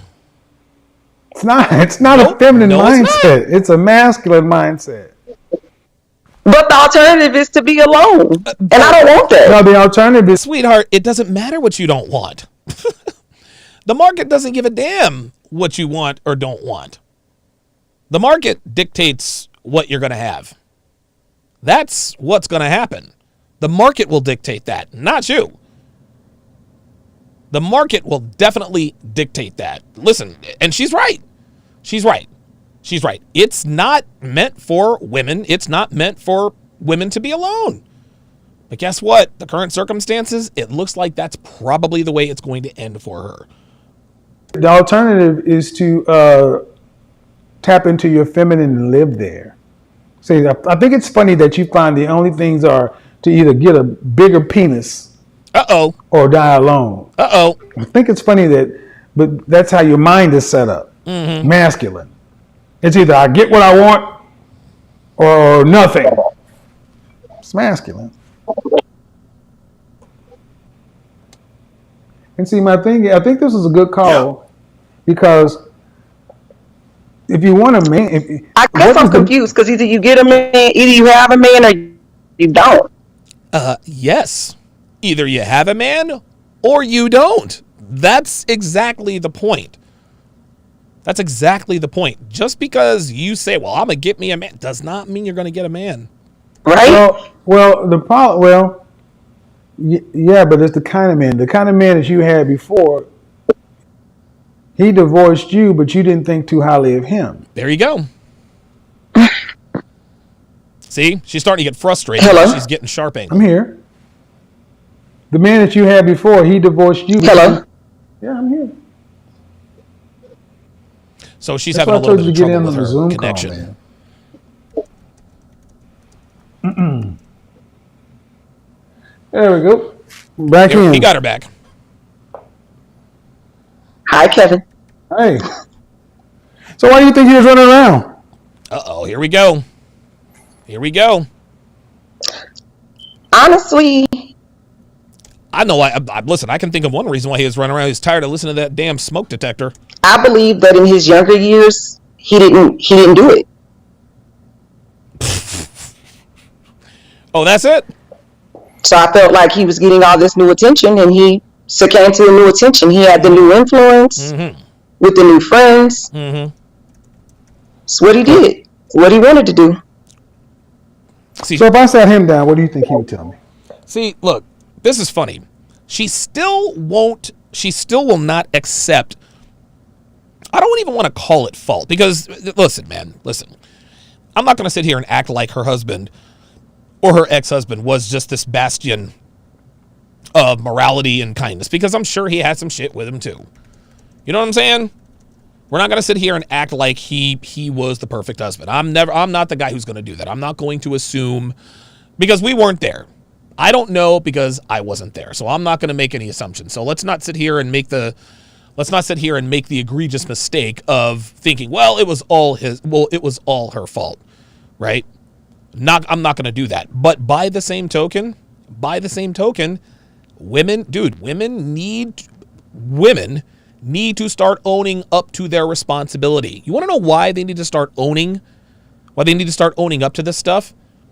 Because if they do get a second chance, and they very, very, very rarely do, if they do end up getting a second chance, if they can't admit fault, if they can't acknowledge where they fucked up, they're going to make the same mistakes. They're going to make the same mistakes. This was exactly one thing I had to drill into Devin's mind when we first started getting together, when we first started dating. She used to dog out her ex-husband all the time. He did this and he did that. Dude, I stopped that shit. I said, Dev, look, check this out. Check this out. I'm sure he was no choir boy, but let's keep it a stack here. You weren't the perfect wife either. Let's not sit here and act like you were just the perfect wife. Let's not act like you were June Cleaver and he was a bad husband just for no fucking reason. No. Let's not do that. And when she started giving me details about where things went awry, I said, okay, we're correcting that behavior. And she tried to make excuses. Well, it's because of, I don't give a fuck about that. You need to admit where you were wrong. Because you're not going to do to me what you did to him. Nope, not doing that. Fuck that. You are not going to treat me like you treated him. So you need to admit that you fucked up. And it took a while, but eventually she came here. She said, you know what? Okay, all right, Donovan, you're right. You're right. He was a bad husband and I was a bad wife. Okay, now we can start. This woman simply will not acknowledge her role in the demise of their relationship. And this goes for men and women, dude. My marriage to Darcy was terrible. It wasn't all her fault. I was fat, I was unmotivated, and I was whiny. Right? Like, I'm not going to sit here and say that Darcy was the world's worst wife. No, it's a terrible husband. It happens. That doesn't absolve her for what she did, but ladies, look, check this out, man. If you ever want to move forward, if you ever want to, I guess, improve and grow, you're going to have to admit out loud, hey, you know what? You want to know something? You want to know my relationship went into the toilet? It's because I fucked up. My relationship went into the toilet because I fucked up. That's it. I fucked up. No, my boyfriend or husband wasn't the perfect guy. He did his shit. He had some shit with him too. But I'm not going to sit here and pretend like he was the only person who fucked up. We are both equally responsible. We are both equally responsible for the demise of our relationship. The minute you can say that to yourself and a man you're interested, if you say that to a man you're interested, ladies, think about this. Think about this.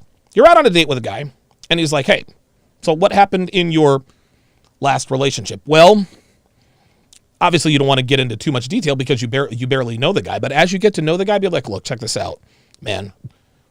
I wasn't the perfect girlfriend. I wasn't the perfect wife. We both had some shit with us. We were both at fault. Do you realize the kind of respect that a man will give you for actually admitting fault in the demise of a relationship? Like, that is a game changer. Women simply do not do that.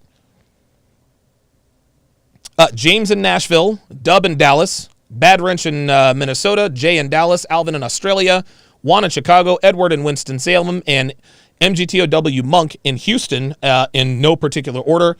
I'll be getting to you guys' calls here very, very shortly. Let's go ahead and finish this out. We'll get to the phones. He would tell you that I was controlling. Oh, well, there Right. you go. Do you make any room for the fact that maybe, just maybe, and you didn't intend to do this, but because you were the breadwinner, and because, just like I ran down, you probably didn't have as much respect for him as you go. would want to have for a man. Nope. There you go. He was overweight. Yep. And he was easily manipulated. Yep. So it was fine when he was there for you to manipulate. But do you think just maybe, that emasculates a man? That's right. And maybe, just maybe, he got tired of being emasculated. Yeah. How about that? So when he started losing weight, and he started getting women approaching him and speaking to him in a way that's more Feminine, appealing. Look at her face. Look at her face. Look What at her about that? face. Do you guys see the look on her face? You guys see what the look on her face is? Do you know what that look is? You know what that is, guys? That is the look of realization. That is the look of realization. This is her actually coming to grips with the fact that, holy shit, I was the problem. I was a big part of the problem. That is the look of realization right there, guys. Look at her. And it's like, dude, this doesn't give me, pleasure to watch this. It really doesn't. Like, I remember Kevin broke down the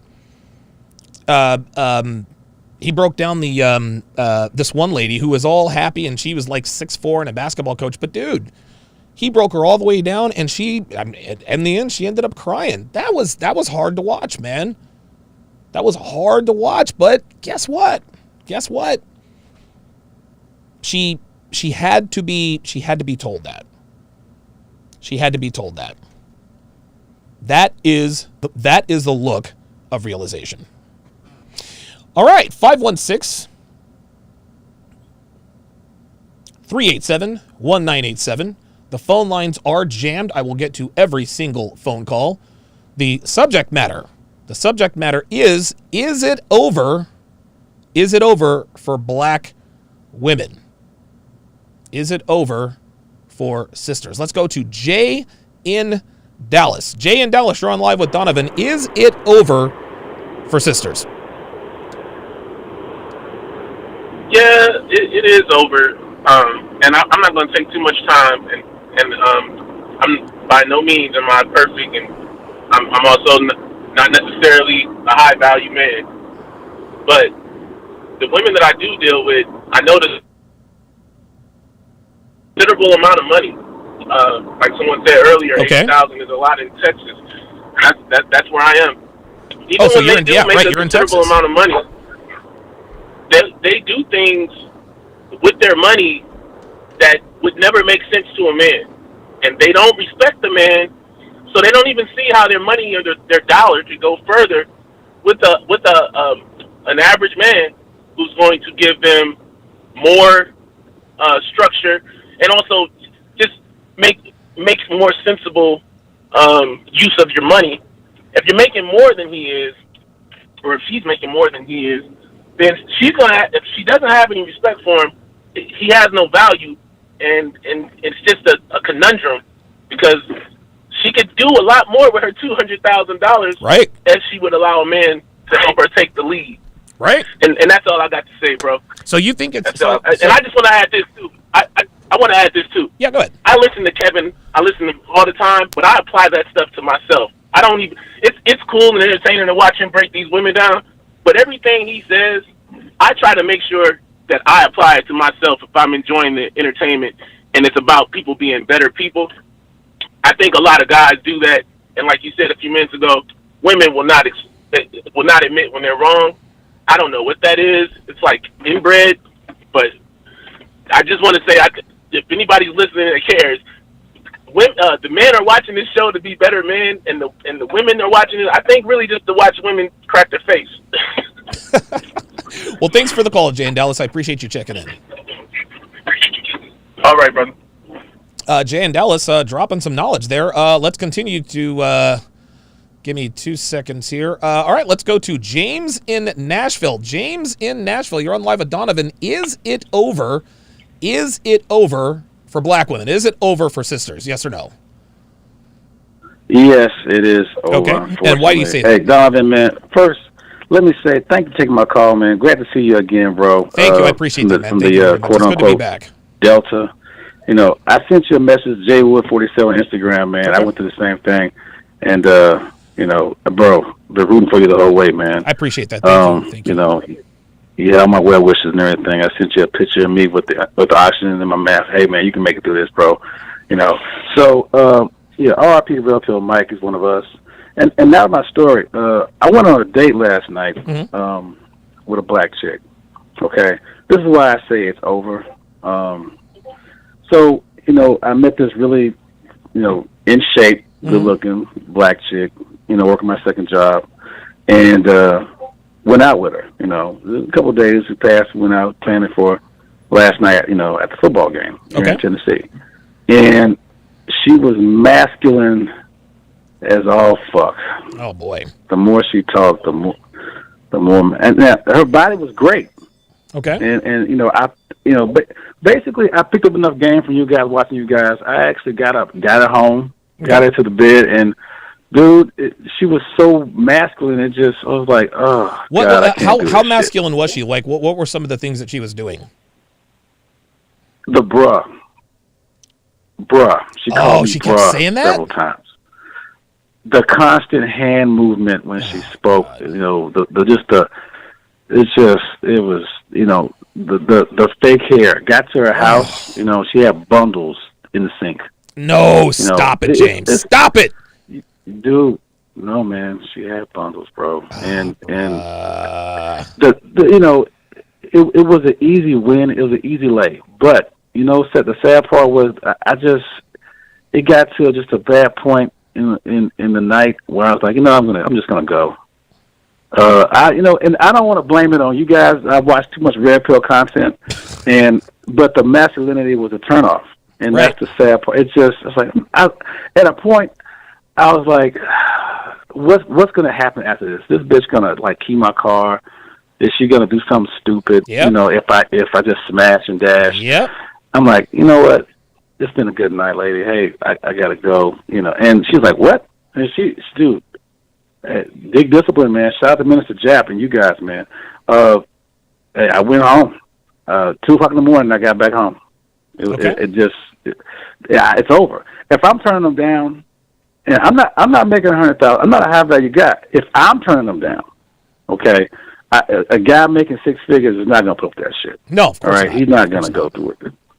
So you know, I mean, it's over. It really is. I'm saying no, and I'm a guy making $60,000 a year. I'm saying no.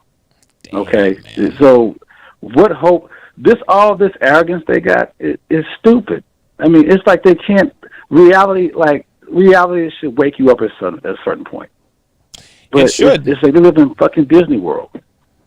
Real quick before I let you go, James, why do you think women are like this? Why do you think it's over? Like, what's the one thing you would attribute the most to it being over for black women, in your opinion? You know what, man, and you know, I think I'm 43. We're the same age. Yeah. Let me say this. So we're kind of on the same, you know, from the same era. Grew up in the same era and everything. You got a lot of stuff that. So let me say this from experience. I think the downside for black women is if you're able to experience other women. Because I was married. I was married to a black woman. Okay. And you know, I experienced other women. An Asian woman, Latin women, you know, white women, and the contrast is stark. I mean, it's a big difference. So, and then when you come back to that, you're like, oh, this is garbage. Yeah. It's kind of like if you've traveled and you've seen better places, and then you come back to this raggedy place that you're like, oh, this is terrible. I mean, even though you're from there, you've seen better, experienced better. It's kind of like if a guy who's wealthy, if he goes to a very, very nice steakhouse, okay, or he goes to Emerald's or he goes to Ruth Chris, and then he loses all his money and he'll go back to the gutter and eats like at a chicken shack with roaches. You're not gonna. He's like, this is terrible. You're gonna realize how bad it is, and you're not gonna put up with it. A high value guy has options, and if he's able to experience a better product. He's gonna, even if he wants to come back, the quality is down. Right. And I don't know if they don't respect us. I don't know what the hell that is. But that masculinity, I don't know why it's there. I can speculate, and I've heard 1,000 people tell you why. But man, it's horrible. I turned down pussy last night, an easy win, and I was like, nah, because it's just to the point where I don't want to deal with the aftermath of a masculine black woman having to call me, having to deal with it. I was like, I don't want to do this. But yeah, bro. Hey, glad to make it through, man. Check your Instagram. Love you, Donovan, man. Thank you very much for that, man. James in Nashville checking in. Yeah, I've got an answer to his question. He says, where does all of this masculinity come from? Guys, it's our culture. All right, we all talk about the Tyler Perry movies, all of these movies. All of these movies, the culture, television shows, social media, it glorifies masculine traits in sisters. They think this is attractive, and it's not. This is why we have such an adverse. That's why they have such an adverse reaction when a good-looking brother who is a bona fide millionaire tells them, "Newsflash, y'all, that ain't how it's going down. Like, we're not checking for y'all. We're not checking for y'all." All right, we got Dub next. Bad Wrench Entertainment. Alvin, Juan, Edward, MGTOW Monk, Ahmad in KC. Let's go ahead and go to Dub in Dallas. Dub in Dallas. Is it over for black women? Is it over for sisters? Unfortunately, it is, Donovan. Oh. And I mean, and I like to bring up, just things that we can measure. Forget how you feel, shout out to the brother that just got off the call. Yeah, James in Nashville. A man is not measured by how much pussy he can get, by how much pussy he walk away from. Woo! There it is. That's what's up. And that's exactly what he did, isn't it? But yes, sir. And the thing is, me and him in the same boat. I'm 37, divorced. And I got word of Kevin through you when you were talking about fragrances and dressing. Right. And been following him ever since. And Kevin is never wrong when it comes just from the data. Because as he points out, when the generation, what is it, the silent generation, when they leave, the numbers of 1 in 4 black women being married is going to go less than that. Yep. And this is just according to the numbers.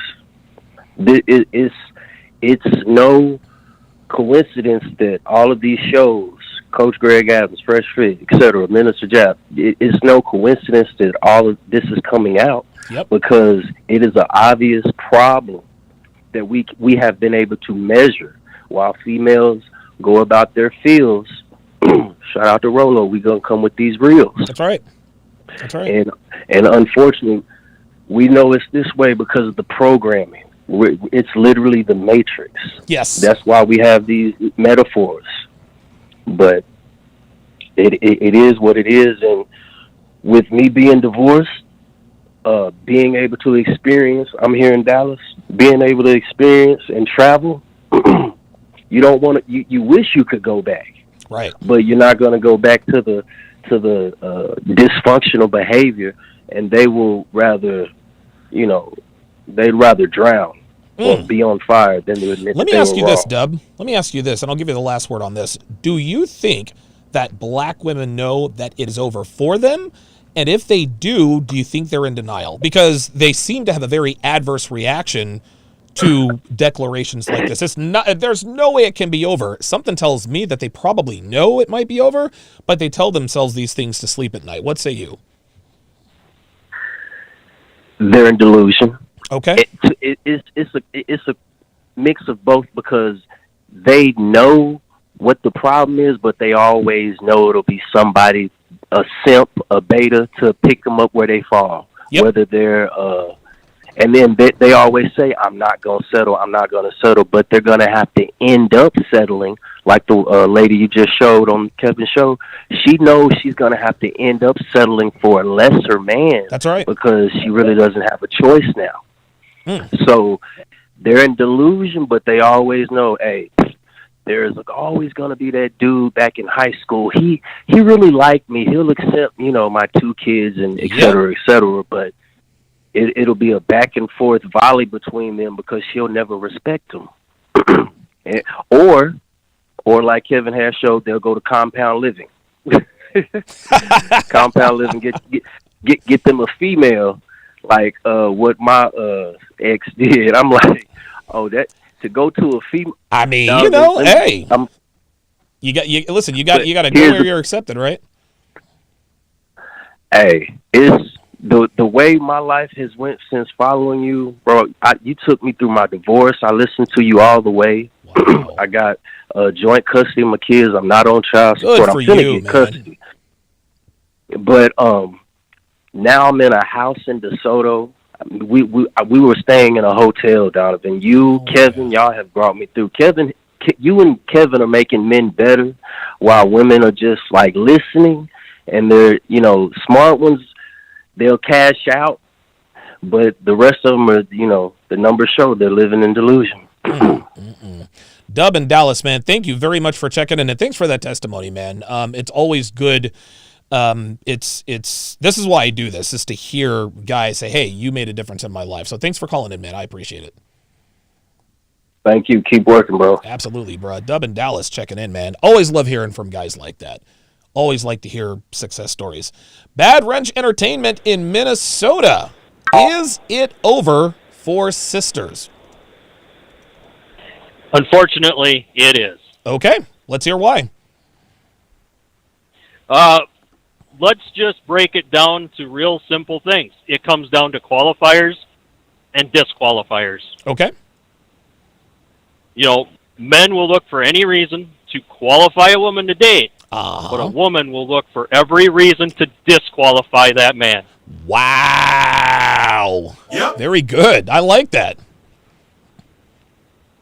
And I think men do need to shift their thought a little bit here, because as we start being the ones to disqualify the bad women, the better the society will be. We can actually weed out some of these bad things that are happening and say, if you want to be the bad chick, cool. You're fun for a night, but I'm not taking you to dinner. Okay. I'm not 90 seconds. And I'm not going to stay and cuddle. Hang on real quick, BWE. Don't worry about the voice prompt. We have much more time than just 90 seconds. If you're on the line, you will get on the show. Go ahead and continue. So that's, to me, that is where we can really kind of disqualify women, is say, you want to act like a boss babe. You want to control. You want to overstep me and my authority as man. We need to disqualify women quickly and early. And don't be afraid to qualify them if they meet your criteria. There you go. There you go. Bad Wrench Entertainment in Minnesota. Thanks for checking in, brother. Appreciate it. Yep. Thanks, Donovan. Absolutely. Yeah, listen, I've said this for years. I have said this for years and years. When men qualify, how can I put this?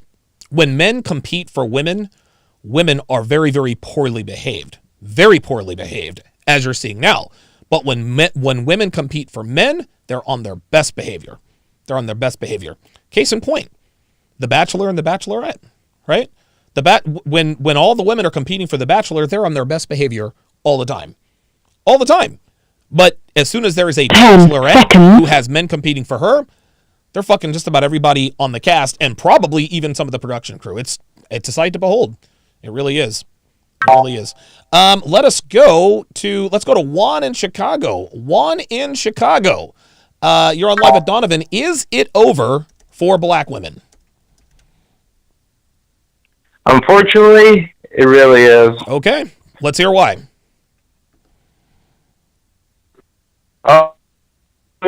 Something that Myron said in his podcast many, many times. Men and women lie, but numbers don't. And I'm going to give you some numbers right now. Let's do it. 1 in 3 black women will not marry. And that is very concerning.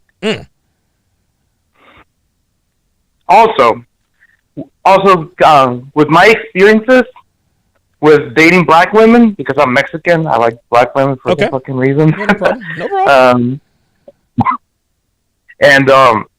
I found out they have one thing in common. Okay. They do not like authority. Yes. And that's also very problematic. Yeah. Why do you think that is, Juan? Why do you think it is that? I'll let you continue your point. Why do you think black women seem to push back against authority or push back against masculinity? Simple. By the way that we're programmed by feminism. Okay. All right. Yeah. And I like to also mention, I watched Kevin Samuels' show too. A lot of these women have been engaged. Yes. But never married. Yes, that's very, very true. And that's also very, very concerning. Yeah, a woman who Go ahead. No, I was going to say a woman who has been engaged but never married, that is absolutely positively a red flag. Let me ask you one last question here before I let you go here, Juan. So you say it's over for black women. What do you feel could maybe turn the tide for them in our lifetime? Is there a saving grace? Is there an event that could happen that could cause sisters to say, okay, we're doing it all wrong. We need to change our ways? I don't think they're going to do it willingly, but for this is what I think. Okay. If a major war or a religious upbringing were to come, times. Okay. All right. Very good. So basically, sort of almost like a catastrophic event, correct? Yes. Juan in Chicago, I appreciate you. I appreciate you calling in, man. Thank you. Thank you very much. Absolutely. Juan is 100% right. And the reason why we know Juan is right is because when the beer bug hit, all of a sudden, a lot of women were on their best behavior. They were on their best behavior. Now, there were obviously a lot of divorces, right? Like, I think we all know and understand that. But during the beer bug, in times of pandemic, in times of war, I mean, listen, the more unrest there is, the quicker we revert back to our biological programming. Okay? Men, we fight. Women gather and nurture. That hunters and gatherers. That's how it is. That's how it is. The more comfortable a society is, the more... Listen, we're a first world country. Okay? Feminism can only... A first world country... Feminism can only survive in a first world country. Okay? Feminism doesn't work in third world countries. It doesn't even work in second world countries. We have first world problems. That's why womanism... This is why womanism has festered essentially destroying our women. All right, let us go to Edward in Winston-Salem. Edward in Winston-Salem, you're on live with Donovan. Is it over for sisters? Yes or no? Yes. Yes, Okay. it is. Why is that?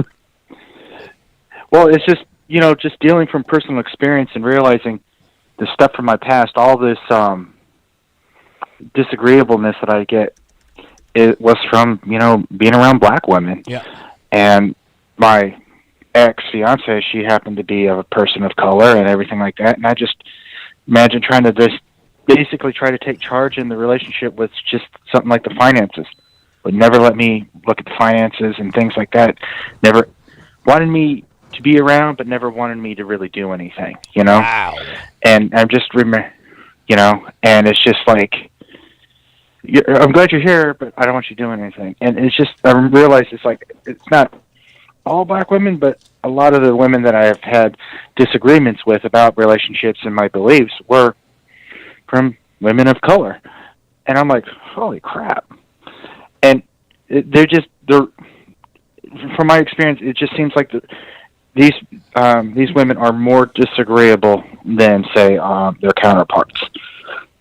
And I think that's why they're going to. I agree. Thanks for the call, Edward in Winston-Salem. Yeah, disagreeableness is just like no one wants to come home. No one wants to come home and fucking fight, man. Like, dude, totally agree. All right, let's go to MGTOW Monk in Houston. MGTOW Monk in Houston, is it over for black women? I'm going to say yes, sir. Okay, let's hear what you got. Well, it's a saying that goes, you're in a house with a contentious woman. Mm-hmm. You rather be in the attic than in the house with a contentious woman. Yes. So it's like they're all that way now. Yeah. I know we say in the manosphere that not all, but it seems to be all. Yeah. Like 90% or 90%, 95% are like that. Yeah. And it's hard to root out, the ones that are really, down with it for you. You know what I'm saying? It's like they say, trying to find a needle in a needle stack. Right. Right. They're there. They're there, but it's like, okay, I got to reach through all this other stuff that's biting me and poking me and sticking me all over the place and end up with the one lucky one, Right. No, I agree. And I'm like, I'm like, they always say there's that one, but you're looking for that one in a minefield, Yeah. So it's like, yeah, they're done. They're done. Okay. All right. And they want to run over to white men and stuff like that, and that's great. That's awesome. But white dudes aren't checking. Listen. White dudes aren't checking for black women, man. They can say that they are, but we all know white dudes aren't checking for black women. Come on. Yeah, they're not keeping them anyway. No, definitely not. Wow. Well, listen, MGTOW Monk, I think this is your first time calling, man. I appreciate you checking in, man. It is, man, and I enjoy your show. I've always watched, and I'm glad you're out of the hospital, man. Thank you. I'm glad you're feeling better. I really hated to see you like that, man. I really did, but Devin stood by you, man. And that's a great woman. Yeah. But yeah, man, it's over, man. Okay. Short and succinct. MGTOW Monk in Houston says it is over. Wow. Shout out to Edman209, who I'm assuming is Edward in Winston-Salem. $20 super chat says, thank you for taking my call and listening to me for a bit. Absolutely, man. Absolutely. I'm familiar with Winston-Salem. I went to High Point University, so, they're in the Piedmont Triad area, right there off Highway 311. Let's go to Ahmad in Kansas City. Ahmad, you're on live at Donovan. Is it over for sisters, yes or no? Hey, Donovan, how you doing, brother? I'm going to say yes, but let me add something here because I don't like to play the race card. I'm going to say yes to the modern woman of all races. Okay. Okay. Before I jump into this, man, you're looking healthy, brother. You're Thank looking good. You got that MJ TB12 A game on, man. Yes. Nice to see you back. Yeah, back from the dead, right? So, there we go. I'm an Arab American, and I've dated almost every race. Was married to a Latina, so I've dated outside of my race more often than most. And there's three things I want to quickly notate. Okay. One of them is your message. If she can do whatever she wants, but if she can't leave her phone unlocked, she doesn't need to be with me. Right. Gentlemen, that is as accurate. If you want to save yourself and she can't do that for you, you have no business being with her. You're just bringing trouble to you. Number two, Kevin Samuels had a powerful video that I could relate to on so many occasions dealing with so many females. If she can't give you and more compared to what she's given to others in her prime years, you have no business committing to that woman. Bingo. That is probably one of the most powerful messages to the community. And Once again, gentlemen, if she can't provide you the best of herself, right? Yeah, let me clarify that. You're What Ahmad is saying, guys, and I've asked this question, and Kevin has asked this question. You have to ask a woman, and not just straight up, but you have to ask yourself about your relationship. Is my woman giving me something that she has never given to another man before? That's a very good question. And most women and most men, the answer is an emphatic no. They're getting leftovers on some level. I didn't mean to cut you off, Ahmad, but I wanted to make sure that you elaborated this perfectly, because this was probably the last serious relationship I had committed to, which was about 3 years ago, and then I became really red pill to the point where it's probably not healthy, because I get to see a woman for who she is from a mile away. But to make that clear, there was no way I'm going to wife a woman in her 30s that so many others in her prime years have had. Yes. And easy access to, where I have to pay for the wedding, the honeymoon, the home, give her all access to, you know, I'm almost 39, just got my military retirement, got a passport.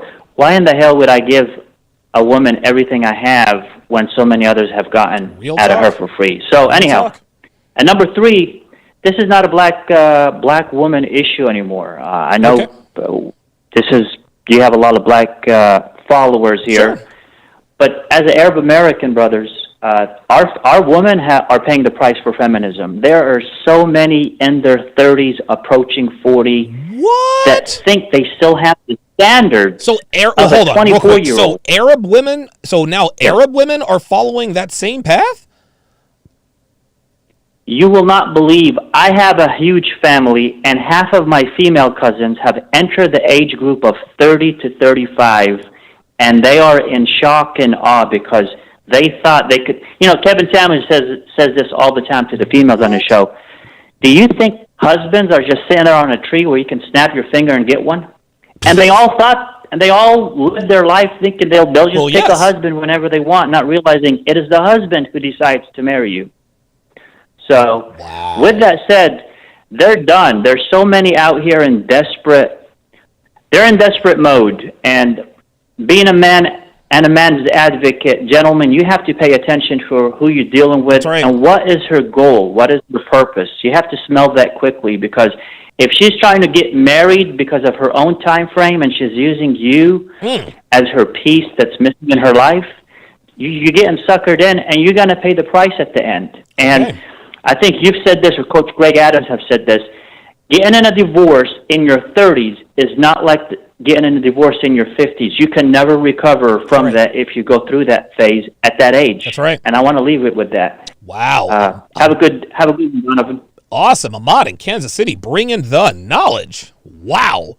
I had no idea, dude. I had no idea that Arab women were following the same path. Holy shit. You got to be kidding me, man. Wow. Okay, let's go to Joseph in the Bronx. Joseph in the Bronx, you're on Live with Donovan. Is it over for black women? Most definitely. Okay. I would say it's over for for modern women, purity is over, but it's especially over for black women. Okay. And the reason why I say this is because, I mean, growing up, I had a black mother, but the thing is, she was feminine.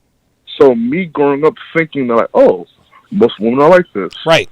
But no, I go out into society. I'm only 21 years old, and I can already see that, like, you can't challenge them or any other, like, beliefs. You can't say anything that's, like, how do I say it? Opposing to their views. Okay. Like, the female way of thinking is the right way of thinking, and black women feel that way especially. Like, you can tell them they're wrong. And, I mean, there's plenty of reasons why that's like that, but, like, I don't see it getting any better from here. Wow. Unbelievable. Well, I mean, listen, that seems to be the general consensus. Joseph, thanks for checking in, man. I appreciate you calling in. Thanks for having me, Donovan. Absolutely. Okay, we got Chris in Miami, Antoine in St. Louis, and Cece in Denver up next in that order. Let's go right to Chris in Miami. Chris in Miami, you're on Live with Donovan. Is it over for black women? And, I mean, there's plenty of reasons why that's like that, but, like, I don't see Chris in Miami, are you there? Chris in Miami. All right, I'm going to put you back on hold, Chris in Miami, because I think you're listening to YouTube in the background. Let's go to Antoine in St. Louis. Antoine in St. Louis, you're on Live with Donovan. Is it over for black women, yes or no? Out of optimism, I want to say no, but out of realism, I have to say yes. Okay. And that's primarily because society has changed the rules for women. Everything is easier. It's like on these jobs. My friend is a fireman. You can't run up steps anymore. You can't carry heavy equipment. Right. They had to totally re-gauge the standards so that women could get through the academy. And that's pretty much the order of the day. My military friends, like, they changed standards so that the women can compete and keep up with the men. Is that making the military better for the military better for women, or is it making the men weak? Because you're lessening the standards for everybody so that everybody can be on the same platform. Let me ask you this, Antoine. So the optimist in you wants to say no. I feel the same way, but I'm also a realist. So in your opinion, what would have to happen for the tide to change? What would have to happen with or for or to black women for them to be trending in the right direction?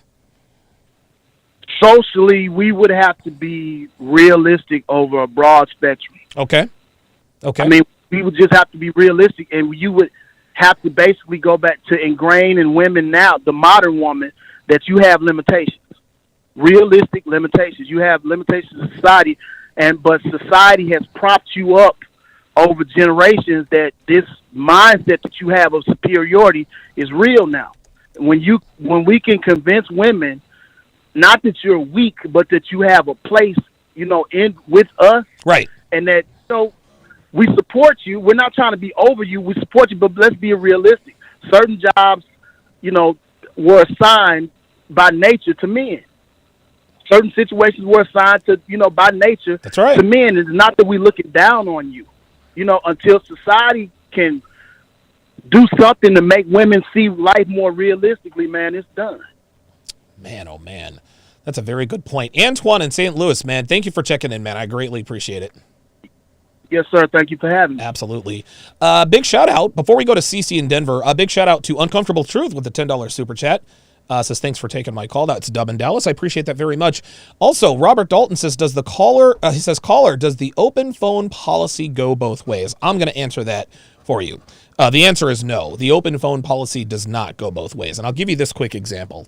I could do a 15-minute soliloquy on why it shouldn't matter. If you are, how can I put this? When you are seeing a woman and she wants to get and you both are thinking about getting serious in a relationship, never be the first to angle for a long-term relationship. Never, ever, ever be the first to angle for it. Well, what does that have to do with the open phone policy? Well, I'm glad you asked, disembodied Donovan, because once you ask a woman to be your girlfriend, all of your leverage is gone. When you ask a woman to be in a relationship with you, You are literally telling her that she has met all qualifications it takes to secure your commitment, right? But when a woman asks you to be in a long-term relationship, at that point, you never tell her yes the first time. And I have plenty of videos on that, why you should never say yes. The point is that when you are going over your list, your requirements in terms of what you will not tolerate, a locked phone being one of them. Hey, so you want to be in a relationship with me? Open your phone and hand it to me right now, right? So now let's fast forward. Let's say that her phone is open, right? Okay, do I now qualify for a relationship with you? I don't know. That's a start. Well, I think that you should have your phone open too. If a woman says to you, well, I'll be your girlfriend, but you have to have your phone open too, you don't have enough value. Okay? She doesn't like you as much as you think she does. Well, Donovan, that's a double standard. Okay. Double standards exist for a reason. Well, I don't think it's fair. Why should I have to have my phone open but not him? I didn't say you should have to have your phone open. I'm not saying you should do anything. But if your value is high enough, a woman is not going to try to negotiate your requirements, much less try to mirror your requirements with hers. Guys, it is simply not going to happen. Let's just say Chris Hemsworth is dating a girl named Stephanie. And Stephanie says, hey, Chris, I'd love to be your girlfriend, right? And now, of course, Chris Hemsworth could do this because he's Chris Hemsworth. All right, cool. Well, guess what? Delete all your social media, and your phone's got to be unlocked all the time. What is she going to say to Chris Hemsworth? Yes, master, of course. Do you think that she's going to say, well, Chris, listen, I understand, but if my phone has to be unlocked, so does yours? Well, of course not, Donovan. He's Chris fucking Hemsworth. And that's the point. Your value determines her compliance.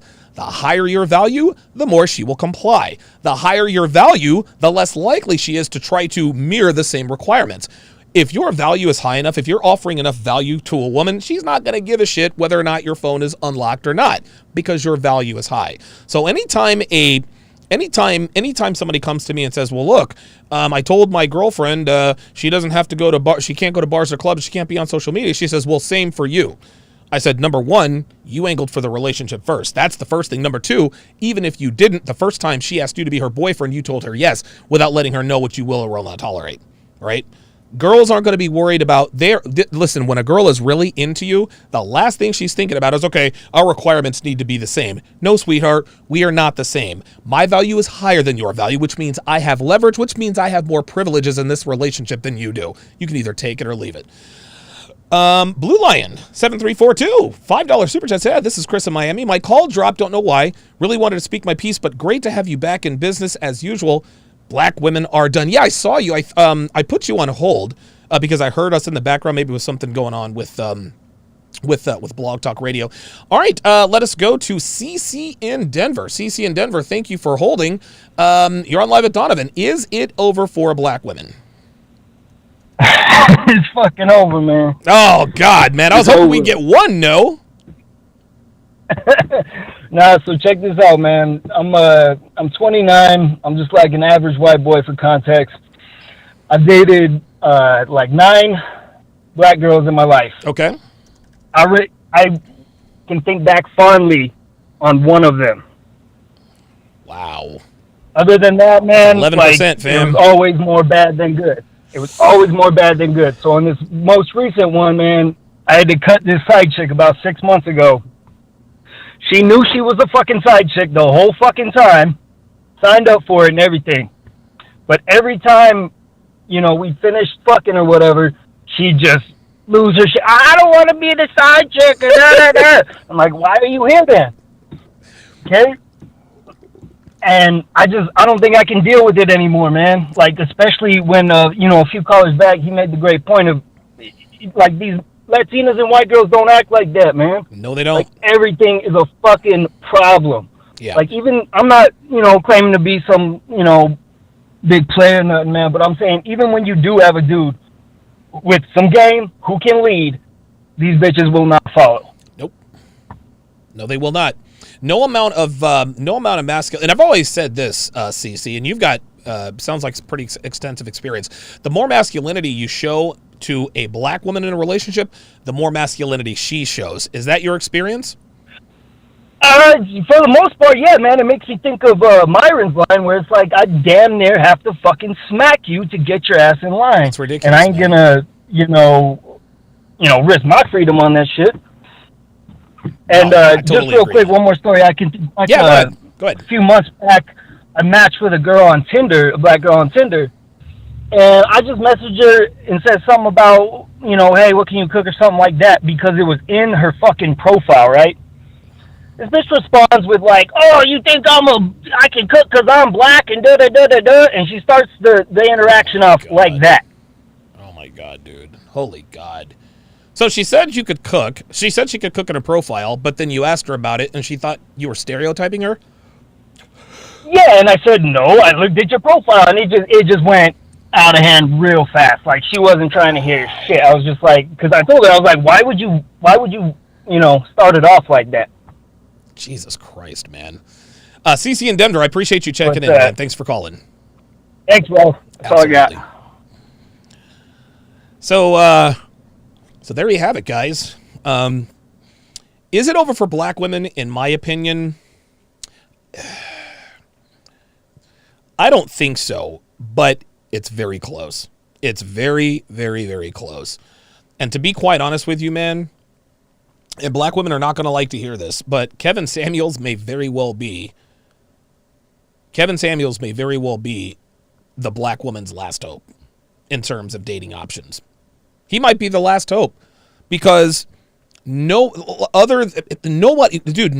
women aren't listening to anybody with a cock and balls.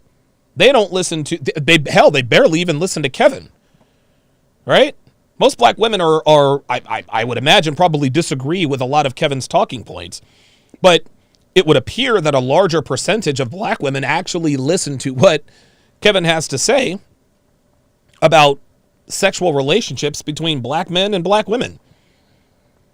So, ladies, sisters, if you guys are watching, what you got to understand is that the truth does hurt, and it fucking stings. It does sting, but anything worth having is going to be tough, man. It's going to be fucking difficult. It's going to be tough. You got to understand, if you really want to be wise, if you really want to be married and have kids, y'all got to make some changes. And those changes are not going to be easy. And it all starts right up here. That's the hardest thing to change right there, is your mindset. And listen, those in this community, we know all about having to change our mindset, right? When we first found this kind of content, we had to change everything. No, that wasn't easy. We had to accept that women are not who we were raised to believe that they are. Not a chance. In fact, women are quite the opposite. We had to overcome all that, then actually put that into action. And lo and behold, a very small percentage of us have changed our lives in ways that really makes a difference. That's no different from you, ladies. It's no different. Any sister in here, any black woman, any young black woman watching this, or Kevin Samuels, listen, man, ignore us at your peril. Ignore us at your peril, because listen, you might talk shit about Kevin, and Kevin's this and Kevin's gay and all that. Listen, say whatever you want about him. But Kevin Samuels may very well be the last hope for black women. And that's real. That's real. Coming up next, it will be my F-Boy Island breakdown, as I do every single day. You can watch my F-Boy Island breakdowns and all of my premium live streamed content absolutely free on SharpStream. Just go to sharpstream.com. There you will find the link.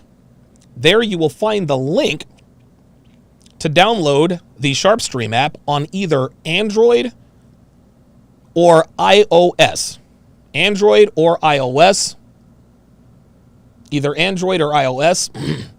Absolutely free. You don't have to pay for it. The app is free. Not out here trying to charge people for it. Because I do want people to be able to watch for free. So go to sharpstream.com, sharpstream.com, SharpStream.com. If you want access to the replays, just become a SharpStream member or a member at Patreon at patreon.com/Donovan Sharp. That's going to do it for this, the 790th edition of TSR Live. My thanks to all of my callers, all of my super chatters. Gerard Butler, $5 says shorter shelf life. Black women or Ben Roethlisberger? Big Ben. Thanks for watching, guys.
All right, it is time for the F-Boy Island breakdown. Oh, look at this. I can't believe it. This actually was the right thing. I actually just ordered a keto, is it a poke bowl or a poke bowl? I've heard it called a poke bowl. Olivia told me the last time she was here that it's called a poke bowl.